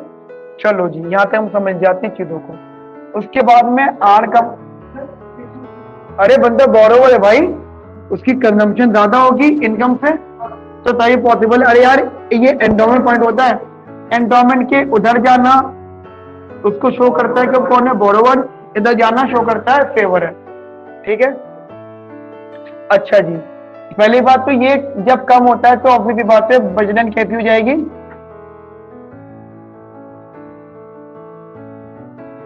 ठीक है जी, वजन उसकी वजह सेम हो जाएगी जैसे पहले थी थोड़ी देर पहले। हाँ, बजट लाइन तो सेम होगी, 8 तो कम हो रहा है, वह तो वही रहेगी, लेकिन बंदा पहले बोरोवर था, अब उसके बाद में ऑप्शन आ रहा है। ठीक है, यानी आपको मैं ऐसा समझा दूं, अगर मैं आपको इस तरीके से समझा दूं तो वो ये हो जाते हैं कंसेप्ट या रीजन। अच्छा, ये क्वेश्चन पूछे जाते हैं पेपर में, if the person is net borrower and then interest rate falls, then if they basically choose to again borrowing, then he'll better off or worse off, समझिए ना, वो थ्योरेटिकल आंसर आते हैं, डीएससी तक में पूछे हैं आंसर। ठीक है, शुभम समझ में आ रही है बात? थोड़ी थोड़ी वो एक बार वो कर लेना, वीडियो समझ में आ जाएगा सारा, तभी मैंने बेसिक दिए आप लोगों को। एंड यू बिलीव, मैं कोशिश कर रहा हूँ कि बेसिक और एडवांस दोनों को मिक्स करके चलूं, मतलब मैं टॉपिक को इंट्रोड्यूस भी कर रहा हूँ और एप्लीकेशन भी साथ लेके चल रहा हूँ। वरना होगा क्या, वरना यही होगा कि मैं जैसे एकेडमी में हम लोग पढ़ाते थे ना, एकेडमिक्स में, कि वही कॉपी खोल लिया आपने और हमारे हाथ में कॉपी है, थ्योरेटिकल लिखा हुआ है, हाँ जी लिखिए, intertemporal choice is defined as the situation of two a blah blah blah बला, 1.5 पेज भरवा दिया। Now the equation is this: P1 represent here, P2 represent here, R represent, तो 300-400 पेज भरवा दिए। ठीक है, और डायग्राम एक्सप्लेन करवा दिया, एक वो तरीका है। फिर एडवांस तो फिर 2-4 साल बाद नंबर आएगा उसका है ना, 2-4 साल तो आई नहीं, समझ में आ रही बात? ये मेरा बहुत डिफिकल्ट टास्क है कि बेसिक भी इंट्रोड्यूस करना, डिस्कस करना और एडवांस को कनेक्ट करना। ठीक है, तो वो एप्रिशिएट करोगे मुझे, पहले हो जाएगा करो। थैंक यू जी, थैंक यू। ठीक है जी, सबका डीएससी पक्का। ठीक है, ओके। हाँ मैं आ सकता हूँ, बताइए। 1 मिनट बेटा, 1 मिनट आया मैं, बेटा 2 मिनट का होल्ड है।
ठीक है जी। आप कह रहे हो डायग्राम दोबारा बता दूं, मैं एक काम करता हूँ बना देता हूँ, लेकिन वैसे विनय भाई कोई बड़ी बात है नहीं, डायग्राम है, आसान है, मैं भी बता देता हूँ, हो सकता है, कोई बात नहीं, कोई बात नहीं, कोई बात नहीं। C1 और C2 बस वो दो तीन बातें क्लियर करके चलना, जैसे मान लो मेरी बजट लाइन है वाली, ठीक है, और ये M1 और ये M2 एग्जाम्पल ऐसा कुछ है, ठीक है। और उन्होंने बोला जी इंटरसेप्ट कम हो रहा है, तो वो तो मैंने आपको बताया इंटरसेप्ट कम हो रहा है, तो बजट लाइन क्या हो रही होगी, फ्लैट है, ठीक है, तो वो जस्ट ऐसी बनेगी, होगा।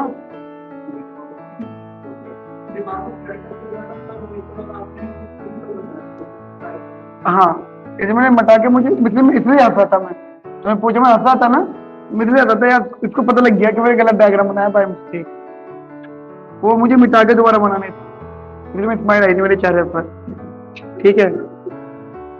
चलो, कितनी खुशी होती है। अच्छा पता है क्या होता है, जब मान लो मैं गलती करता हूँ ना, जब मान लो मैं गलती करता हूँ बड़ा अच्छा लगता है, चलो तू भी इंसान करे तू भी इंसान नहीं है हमारी तरह, हम सोचते तो कोई एलियन है जिसे बहुत कुछ आता है जो कभी गलत नहीं हो सकता, नहीं तू भी गलत हो सकता है, कोई बात नहीं, चलो आगे देखते हैं। गाइस देखो बात इतनी सी है, वो वाला कंसेप्ट। अच्छा तुम्हें इतनी मिस्टेक ना बेटा, ये डाउट था ना तुम्हें, ठीक है मैम, ठीक है मैम, ये है ना। अच्छा अब क्वेश्चन वही करते हैं, हम लोग कौन है, नेट बोरोवर, ठीक है, ठीक है, हम नेट बोरोवर है। अब मेरे पास में ऑप्शन है, मेरे पास में ऑप्शन ये है कि मैं या तो मतलब ऑब्वियस बात है मैं मुझे न्यू बजट लाइन पर होना है, ठीक है। अब थोड़ा समझना, या तो मैं नेट बोरोवर हो सकता हूँ या मैं नेट सेवर हो सकता हूँ। अगर मैं यहाँ पे खुद को स्विच करता हूँ, ठीक है, अगर मैं उसको स्विच करता हूँ या फिर मैं रिमेन बोरोवर होता हूँ, तो यहाँ पे क्या आउटकम्स आते हैं। मान लो मैंने कहा कि मैंने ना खुद को स्विच करा, यहाँ पर मैंने खुद को स्विच करा, मैं क्या रहा, मैं नेट बोरोवर बना, मैं नेट बोरोवर बना, तो डेफिनेटली मैं जनरली उस रीजन में आ रहा हूँ जो मेरा ऑलरेडी शेडेड रीजन था, ऑलरेडी उस रीजन में आ रहा हूँ जो मेरा ऑलरेडी शेडेड रीजन था। अब देखो ना, ये मैं था नेट बोरोवर, अब मैं स्विच कर रहा हूँ क्योंकि मुझे इस वाली बटन पर आना है। अगर मैं यहाँ पर आता हूँ तो मैं स्विच कर रहा हूँ, और अगर मैं स्विच कर रहा हूँ तो इसका मतलब ऑप्शन हो सकता है कि मैं शेडेड रीजन की तरफ जा रहा हूँ, तो ये कंफर्म है कि मैं स्ट्रिक्टली कौन हूँ, स्ट्रिक्टली वॉट्स हूँ। समझ हमारी बात, इस तरीके से समझोगे तो कभी गलत नहीं होंगे। अच्छा उधर लिखना है, मतलब इधर लिखना था ना, ये कोई बात नहीं,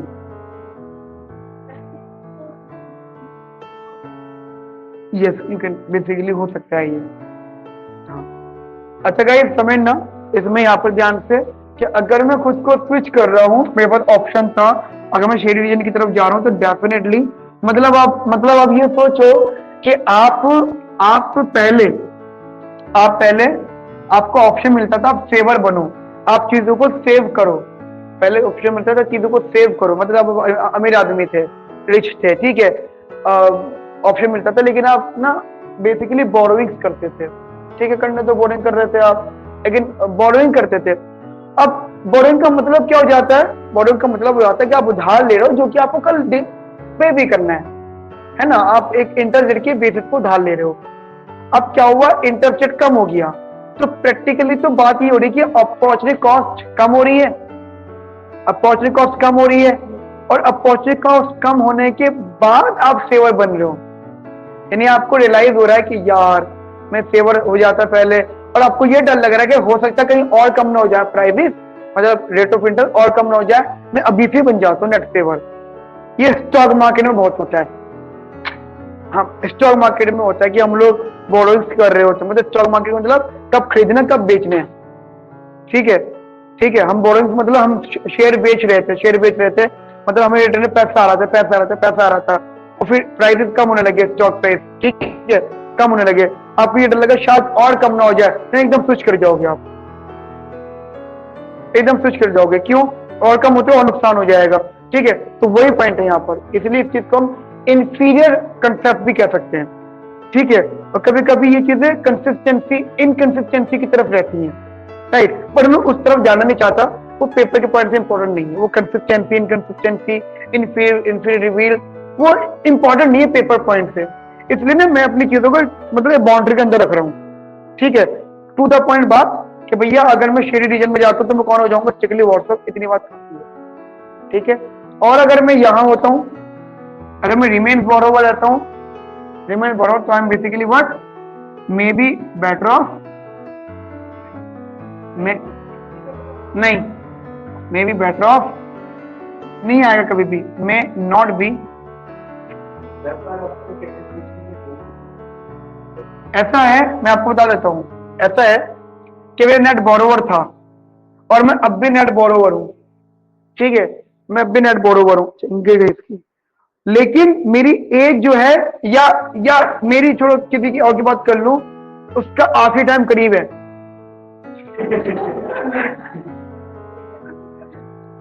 तो कहने का मतलब क्या है कि वो डिसीजन बेकार है। आप कह रहे हो जैसे मैं बोरोवर था, इंटरेस्ट कम होने पर भी मैं अगेन बोरोवर हूं।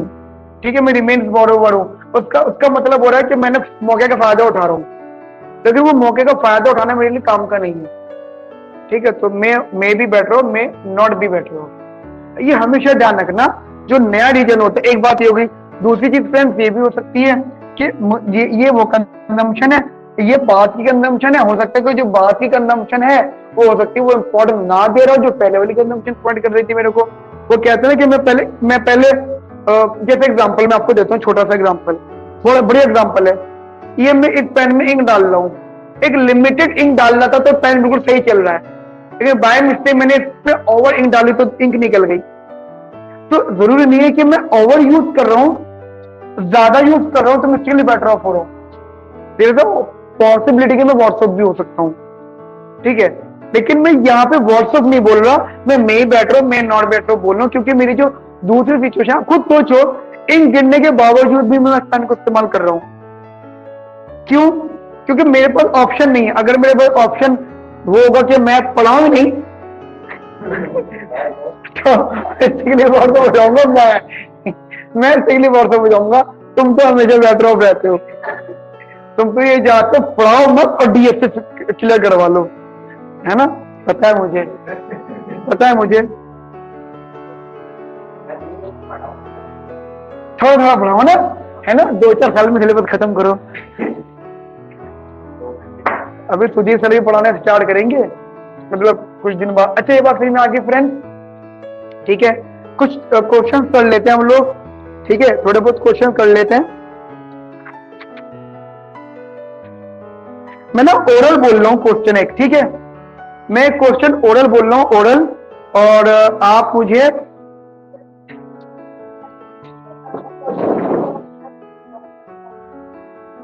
मैं ये कह रहा था, अभी बताता हूँ ना, अभी थोड़ी देर पहले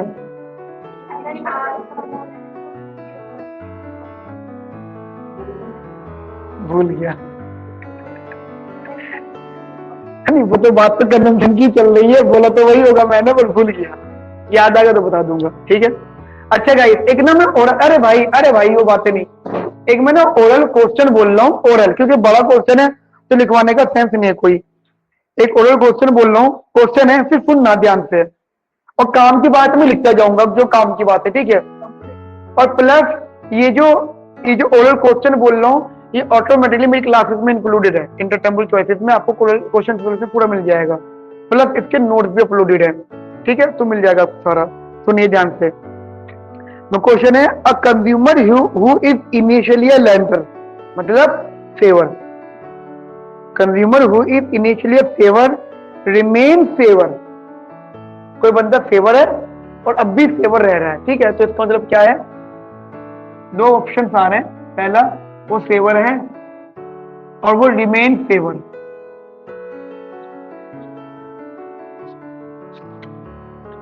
ठीक है? After decline in interest rate, वो फेवर था, इंटरेस्ट कम हो गया, वो फेवर था, इंटरेस्ट कम हो गया। ठीक है, मैं क्वेश्चन बोल रहा हूं ये आपको इतना हो गया। कहते इज कंज्यूमर बेटर ऑफ और worse off after the change in interest rate. ठीक है, पहला तो ये क्वेश्चन है, वो पूछ रहे बंदा बेटर ऑफ होगा या वर्स ऑफ होगा after this basically change in interest rate. क्या होगा जी शुभम? मतलब ऐसा था, इसको डायमेट्रिकली समझो चीजों को। ऐसा था कि मैं फेवर था, फेवर होने का मतलब ये होता था, फेवर होने का मतलब ये होता था, ये मेरी बजट लाइन थी,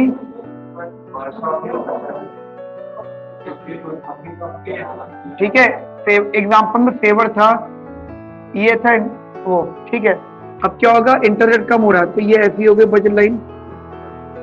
ठीक है बेटा, ऑनलाइन वाले बच्चे ऐसी हो गई बजट लाइन, समझ में आ रही होंगी बातें। अब क्या हुआ, मैं अगेन फेवर रहा। फेवर का मतलब होता है कि ये जो मेरी M1 है ना, मेरी कंजम्पशन हमेशा M1 से कम होगी।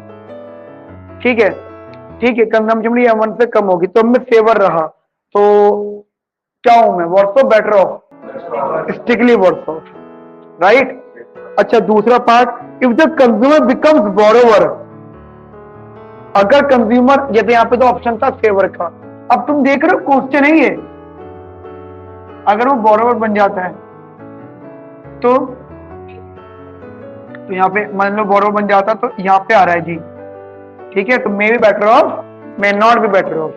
समझ में आ गई मेरी बात? ये क्वेश्चन थे पास्ट ईयर, लेकिन थोड़े पुराने हैं, अब इतना आसान आता नहीं है पेपर में। लेकिन क्या होता है, कभी कभी गलती से गलती हो जाती है उन लोगों से, अगर हो गई गलती उन लोगों से, क्वेश्चन उन्होंने आसान दे दिया। मैं बार बार कह रहा हूं आप लोगों को कि सिलेक्शन जो होना है ना, वो 50-60% की नॉलेज के बेसिस पर होना है। मान लो अपने पेपर अटेम्प्ट करो 70-80%, और उसमें से 80% पेपर अटेम्प्ट किया, ठीक है, और 55-60% एक्यूरेसी है, कट ऑफ होती है 40-45% की, यू आर इन। ठीक है, तो ध्यान रखना, जो सिलेक्शन होगा ना, कभी टफ नॉलेज के बेसिस पे डिसीजन नहीं होंगे, क्योंकि जो क्वेश्चन टफ है वो मोस्ट प्रोबेबली 90% अटेम्प्ट कर ही नहीं मतलब सकते, क्योंकि हम पढ़ाते हैं, पता है। हाँ, 2-4% बच्चे होते हैं, चलो 10% होते हैं जो साक्षात भगवान का रूप होते हैं। वो होते हैं, मतलब वो होते ही हैं, उनको तो कोई कुछ नहीं कर सकता भाई। ठीक है, तो उनको कोई कुछ नहीं कर सकता, वो तो ऑलरेडी इंटेलिजेंट होते, वो तो यूपीएससी दे तो IAS बन जाएंगे। भाई खुद सोचो, IAS का बच्चे 5-5 साल प्रिपरेशन कर रहे होते हैं, नहीं बनते, वो कल क्या है, पहले टर्म में निकाल लेते हैं, है ना। मतलब अभी ग्रेजुएशन हुई है, अगले साल IAS, जिसको हम कॉलेज के अंदर कंपनी में जाया करते थे, वो IAS बना बैठा हुआ है, ऐसा बहुत होते है ना। तो मेरा कहने का मतलब क्या है, वो लोग साक्षात भगवान का रूप होते हैं, वो हम इंसानों में तो होते ही नहीं है। ठीक है, ऐसे तुम लोग खुद को मानो भगवान का रूप नहीं, उल्टा उल्टा, मतलब किस्मत बहुत ही बुरी होगी। ठीक है, मैं तो मान के चलना है। तो सिलेक्शन के पॉइंट से बहुत टफ जाने की बजाय ना, पहले बेसिक से स्टार्ट करो। ठीक है, पहले हम लोग पासिंग मार्क्स तक समझ लेते हैं। और दूसरी बात, एकदम से DSC को जंप नहीं करना, एकदम से नहीं। DSC की लिस्ट, DSC टॉप 1 और 2 में आता है, पहले गोखले, MSc, IISc, ठीक है, अम्बेडकर यूनिवर्सिटी। जैसे मैं आपको मॉक टेस्ट भी दूंगा ना, तो शुरुआत से DSC के मॉक टेस्ट मत करना, गोखले, MSc, इनके मॉक टेस्ट से शुरू करना। अभी नहीं, 2-3 महीने बाद दूंगा मैं आपको। क्यों? क्योंकि पहले ये कंफर्म हो जाए कि देखो, सिंपल सी बात है, अगर ये यूनिवर्सिटी हो गई तो पक्की बातें आगे भी हो सकती हैं, और अगर आपने फोकस उन पे करा और वो नहीं हुई तो ये सीट आपके हाथ से चली जाएगी। ठीक है, तो इसीलिए ना मैं आपको बेसिक क्वेश्चन करा रहा हूं। पहले बेसिक नॉलेज मिल गई ना फ्रेंड, फिर एडवांस में मुझे मजे आएंगे पढ़ाने में। कहीं ऐसा ना हो, क्योंकि मुझे पता है हमारी सोसाइटी में कुछ लोग हैं जो बहुत एडवांस पढ़ाते हैं, जो टू द पॉइंट वहां से स्टार्ट करते हैं, वो लोग DSC फर्स्ट नहीं पढ़ाते हैं। तुम समझ गए मैं किसका नाम ले रहा हूँ? नहीं, अरे वो तो बहुत ही जीरो पढ़ाते हैं, उनकी तो बात नहीं कर रहा। वो भी मतलब ठीक है, ठीक ठाक ही है, उनका मैथ बहुत बेकार है, उनका बहुत टफ है। मेरे बहुत अच्छे दोस्त हैं, बहुत अच्छे दोस्त है मेरे वो। अरे वो बड़े लेवल पर सब दोस्ती होते हैं, अमित शाह और वो राहुल गांधी कॉफी पीते हैं बैठकर। ठीक है, बड़े लेवल पे जाके। बहरहाल तो वो ये लेवल पढ़ाते हैं, लेकिन वो डीएससी फर्स्ट ईयर नहीं पढ़ाते। डीएससी फर्स्ट ईयर मैं पढ़ाता हूँ। वो क्यों नहीं पढ़ाते, मैं क्यों पढ़ाता हूँ? वो क्यों नहीं पढ़ाते, मैं क्यों पढ़ाता हूँ? तो मुझे बेसिक से नॉलेज है, उनको भी वही लेवल पता है। अगर वो इतने लेवल की नॉलेज जानते हैं, जो कि जानते हैं, हाँ ये जानते हैं, तो डीएससी फर्स्ट ईयर क्यों नहीं पढ़ाते?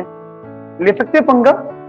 क्यों पंगा नहीं ले सकते? क्योंकि रीजन एक ही होता है, क्योंकि डीएससी में हर वो बच्चा मिलेगा जो मेरिट वाला भी होगा, जो कोटा वाला भी होगा, जो हाई लेवल वाला भी होगा, तीनों मिक्सचर मिलेगा, वहां पे फंसेंगे। तो ध्यान रखना, बेसिक से पढ़ोगे तब जाके उस लेवल पर पहुंचोगे, इसलिए मैं डीएससी फर्स्ट ईयर पढ़ाता हूँ। तो नॉलेज तो तुम कभी कंपेयर कर ही नहीं सकते, लेकिन बेसिक पे स्ट्रांग रखो, ठीक है? ये चीज अपने माइंड में रखना।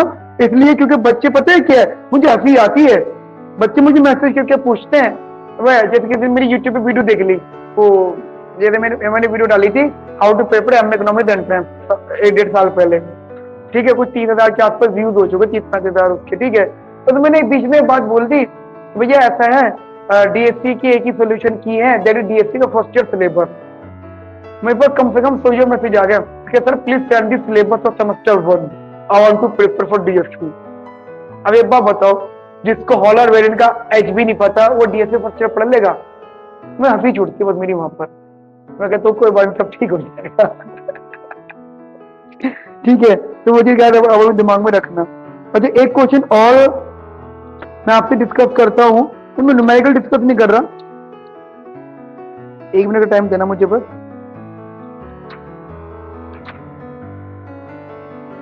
राइट, ठीक है। एक छोटा सा फॉर्मूला डिस्कस कर रहा हूं मैं आप लोगों से, 1 मिनट रुकना बस। आई थिंक 1 मिनट रुकना, एक वो फॉर्मूला डिस्कस करना चाहता हूं मैं आपसे, मुझे भी याद आया है।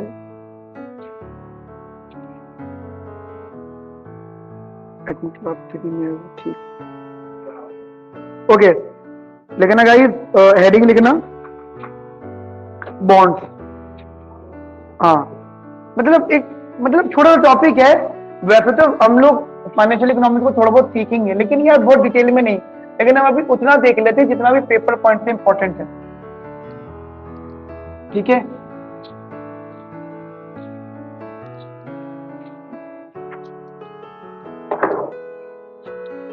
देखो ऐसा होता है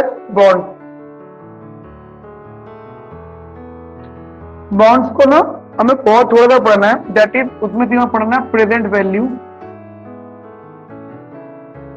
ठीक है? फिर प्रेजेंट वैल्यू की बात करनी है हमें वहां पर। देखो ऐसा होता है बॉन्ड्स में, एक होती है प्रेजेंट वैल्यू, एक होती है फ्यूचर वैल्यू, ठीक है? फ्यूचर वैल्यू को हम लोग बेसिकली फेस वैल्यू के नाम से भी जानते हैं कि कल क्या उसकी फेस वैल्यू होगी, ठीक है? एफवी। अच्छा, एक बात ये, दूसरी चीज मैं कह रहा हूँ, जैसे मैंने कहीं पर इन्वेस्ट करा, ठीक है, और मतलब कोई मेरे पास आया ये कहने के भाई ऐसा है कि आप ना वहां पे 100 रुपये इन्वेस्ट कर दो, नहीं आप कुछ एक्स इन्वेस्ट कर दो, मैं आपको 100 रुपये दूंगा, ठीक है? 100 रुपये देंगे इस इंटरेस्ट रेट पर। तो मुझे देखना है कि यार वो मुझे कल इतने पैसे दे रहा है और मुझसे इतना मांग रहा है, ठीक है, मांग रहा है मुझसे वो, लेकिन मैं चेक कर लूं जितने वो मुझे कल को पैसे दे रहा है इस इंटरेस्ट रेट पर, उसकी एक्चुअल आज वैल्यू क्या है, आज टुडे किस इंटरेस्ट रेट पे। मान लो उसने मुझे बोला कि आप मुझे 100 रुपये दे, मैं आपको 100 रुपये दूंगा कल को एट द रेट ऑफ 10%, 10% के इंटरेस्ट रेट पे मैं आपको इतने पैसे दूंगा। तो मैंने जानना चाहता हूँ कि मेरे जो मुझे तुम कल पैसे दोगे, अगर वो मैं तुमसे आज ले लूं, या फिर ऐसा मान लो 5 साल का वो है पीरियड, ठीक है, 5 साल तक का इंटरेस्ट रेट है, मैं दूसरे साल में मांग रहा हूँ सारे पैसे, तो दूसरे साल की प्रेजेंट वैल्यू क्या होगी कमिंग 5 ईयर तक। तो बेसिकली प्रेजेंट वैल्यू, ठीक है, 2 पार्ट में होती है, एक होती है डिस्काउंट, कॉन्टिन्यूस, ठीक है, एक होती है मेरी कॉन्टिन्यूस और एक होती है डिस्क्रीट, ठीक है? वो पैटर्न रहता है, वो मैं अलग से बता दूंगा, ठीक है? इसको फॉर्मूले के भी पढ़ लेना आप लोग। फॉर्मूला होता है फेस वैल्यू अपॉन में 1 प्लस का आर, फेस वैल्यू अपॉन में 1 प्लस आर का स्क्वायर, फेस वैल्यू अपॉन में 1 प्लस आर का cube. It means what, face value remain same, ठीक है, टिल एन पीरियड, ठीक है? नाउ अब इसको बेसिकली आपको सॉल्व करना है। You take basically common face value, हमें बस 2 मिनट, 1/1 में 1 प्लस का आर, इट्स 1/1 प्लस का आर का स्क्वायर एंड सो ऑन। ये आपकी फेस वैल्यू, ध्यान रखना जो फेस वैल्यू निकाल रहे हैं हम लोग टिल एन पीरियड तक निकालना है, या एन पीरियड तक नहीं। अगर मैं इसको मान लूं एन पीरियड ही मान लूं, इन्फिनिटी तक नहीं, क्योंकि इन्फिनिटी तक नहीं होता, एन पीरियड तक मान लूं, तो this is the basically the formula of sum SN. देखो बहुत बेसिक सी बात, एसएन का फॉर्मूला है, और जनरली एसएन का फॉर्मूला होता है when the common ratio is less than 1। R कुछ भी होगा नेगेटिव नहीं होगा, डेसिमल में भी होगा तो डिनोमिनेटर न्यूमरेटर से ज्यादा होगा, 1/1 plus something value, so which is always less than 1। so if it is always less than 1, तो कॉमन रेशियो का फॉर्मूला कौन सा वाला लगेगा? Anyone else? अगर मैं आपको याद दिलाऊं, a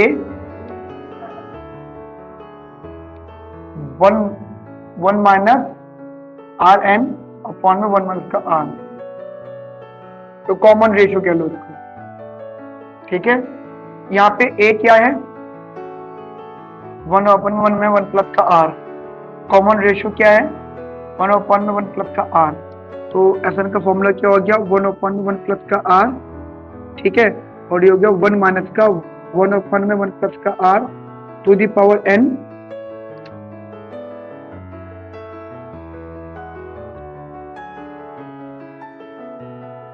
राइट। अच्छा गाइस, एक चीज मैं आपको बता देता हूं, यहाँ पर देखो 2 ऑप्शंस हैं। अगर मैं इसको ये मान लेता हूँ, चलो मैं इन दोनों के केसेस की बात कर लेता हूँ, डिपेंड्स ऑन द क्वेश्चन, ये आ गया, और अपॉन में 1 माइनस का 1/1 में 1 प्लस का आर, तो वट एवर द वैल्यू आप इसको यहाँ रख दो, 1/1 में 1 प्लस का आर, 1 माइनस 1/1 में 1 प्लस का आर की पावर एन, ये एलसीएम ले लिया, 1 प्लस आर माइनस 1, तो ये आर अपॉन में 1 प्लस का आर, इस चीज से कि ये गया, और क्या बचा आपके यहाँ पे? फेस वैल्यू, ठीक है। कैलकुलेशन में कुछ नहीं है ये, it basically what? Face value 1 plus R N minus का 1 अपॉन में आर, ठीक है, आर, ये वैल्यू बेसिकली हमारे पास आ गई।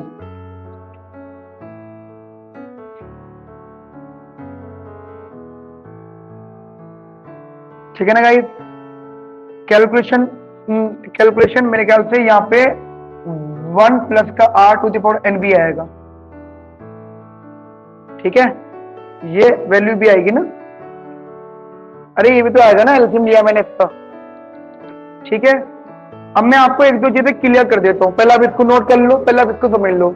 ये कब था? देखो मैं अभी कॉन्सेप्ट समझा रहा हूँ, मैंने यहाँ माना था कि किसी एनएक्स टाइम तक होगा, ठीक है, बट मोस्ट प्रोबेबली जब हमारे पास में फेस वैल्यू कांस्टेंट होती है, ठीक है, मतलब कांस्टेंट मतलब सेम होती है, तो हम इसको इनफाइनाइट पीरियड तक की बात करते हैं, इनफाइनाइट पीरियड तक की बात करते हैं। जैसे एग्जांपल मैं आपको देता हूँ, मोस्ट प्रोबेबली जो ऐसे क्वेश्चन होते हैं कहते हैं आप प्रेजेंट वैल्यू बताओ, और आपको अगर हम आखिरी दम तक देते रहे पैसे लास्ट तक, तो हम सारी चीजें आज अगर चेक करना चाहते हैं, तो अगर क्वेश्चन में ये फॉर्मूला, तो सिंपल सी बात है, एन कुछ भी हो सकता है, 1 2 3 4 5 6 7 8 9 10 व्हाटएवर, ठीक है, तो यहाँ से आपकी प्रेजेंट वैल्यू निकल के आ जाएगी, ठीक है, एन की वैल्यू ये वाली होगी। बात समझ में आ गई मेरी आप लोगों को?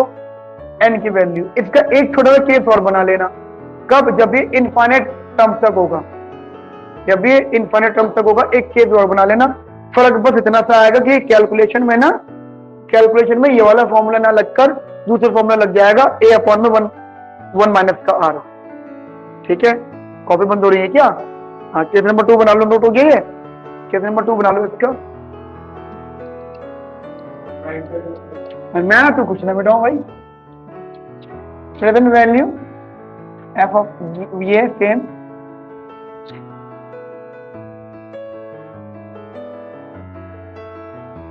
अच्छा ये टिल एन तक होगा फ्रेंड्स, तो एफ इन्फिनिटी क्या होगा? ए फर्स्ट टर्म अपॉन में 1 माइनस का common ratio, first term upon में 1 माइनस का कॉमन रेशियो, ठीक है, कॉमन रेशियो, ठीक है। और अब सॉल्व कर दो चीजों को, बस इसी के साथ अगर मैं इसी के अप्लाई कर दूं चीजों को, तो ये है आपका मतलब ये देखो एक चीज क्लियर करके चलना, मैं जैसे सॉल्व कर रहा हूँ, हाँ जो ए है वो 1/1 प्लस का आर है, और ये है ये 1 माइनस 1/1 प्लस का आर है। सॉल्व किया आपने इसको 1/1 प्लस का आर, ये 1 प्लस आर माइनस 1/1 प्लस का आर, यहाँ से कैंसिल आउट, ये आया 1/में आर। और अगर मैं इसको यहाँ रख दूंगा तो ये फेस वैल्यू बाहर था, 1/1 प्लस का आर, 1/1 प्लस का आर का स्क्वायर, ये कुछ ऐसे था टर्म जिसको मैंने सॉल्व किया, ठीक है। और इसकी वैल्यू पे मैंने क्या रख दिया, दैट इज 1/में R, so it becomes face value upon में R, so this is the present value, ठीक है। तो प्रेजेंट वैल्यू का फॉर्मूला हो गया फेस वैल्यू अपॉन में आर। क्लियर, यहां तक मेरी बात समझ में आ गया आप लोगों को, ठीक है। चलिए जी, तो ये कंसेप्ट हमारा यहाँ पे सॉल्व हो गया। एक छोटा सा क्वेश्चन डिस्कस कर रहा हूं मैं इंटरटेम्पोरल चॉइसेस का, आप इसको होमवर्क में कर लेना और कर लेना, ठीक है, सॉल्व कर लेना। एक क्वेश्चन लिख लो,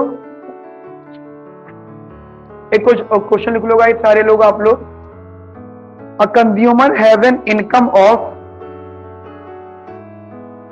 ₹2000 this year.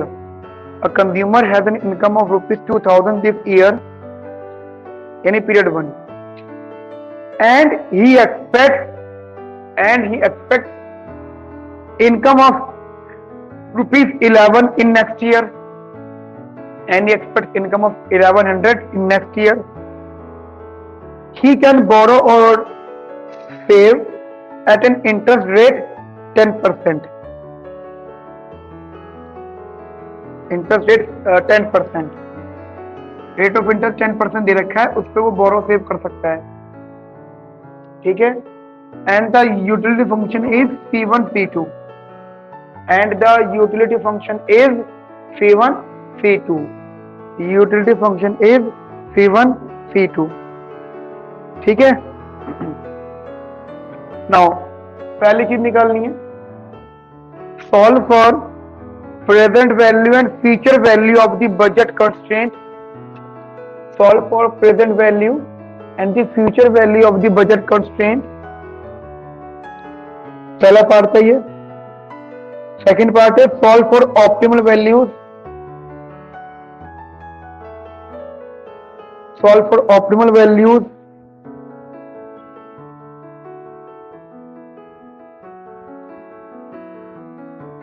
थर्ड पॉइंट है, if the interest rate rises from 10 to 20%, if the interest rate rises from 10 to 20%,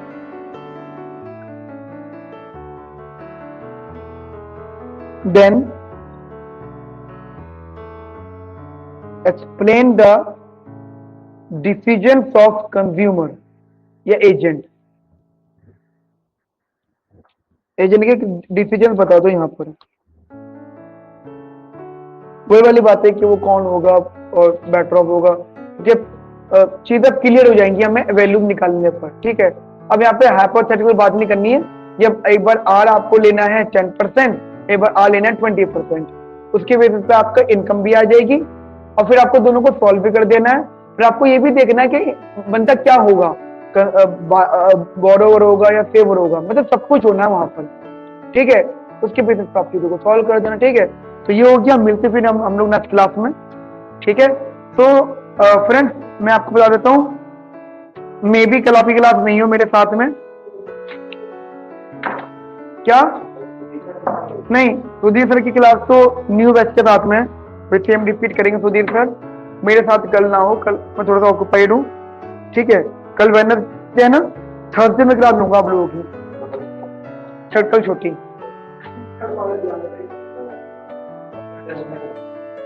ठीक है। मैं ये कर दूंगा कि चलो देखते हैं, क्लास होती भी है तो मैं सुबह तक मैसेज कर दूंगा, नहीं मतलब सुबह नहीं, मेरा नहीं टूटेगा तो मतलब मैं रात तक इन्फॉर्म कर दूंगा, ठीक है। या पूछ लेना मेरे से पर्सनली, ठीक है।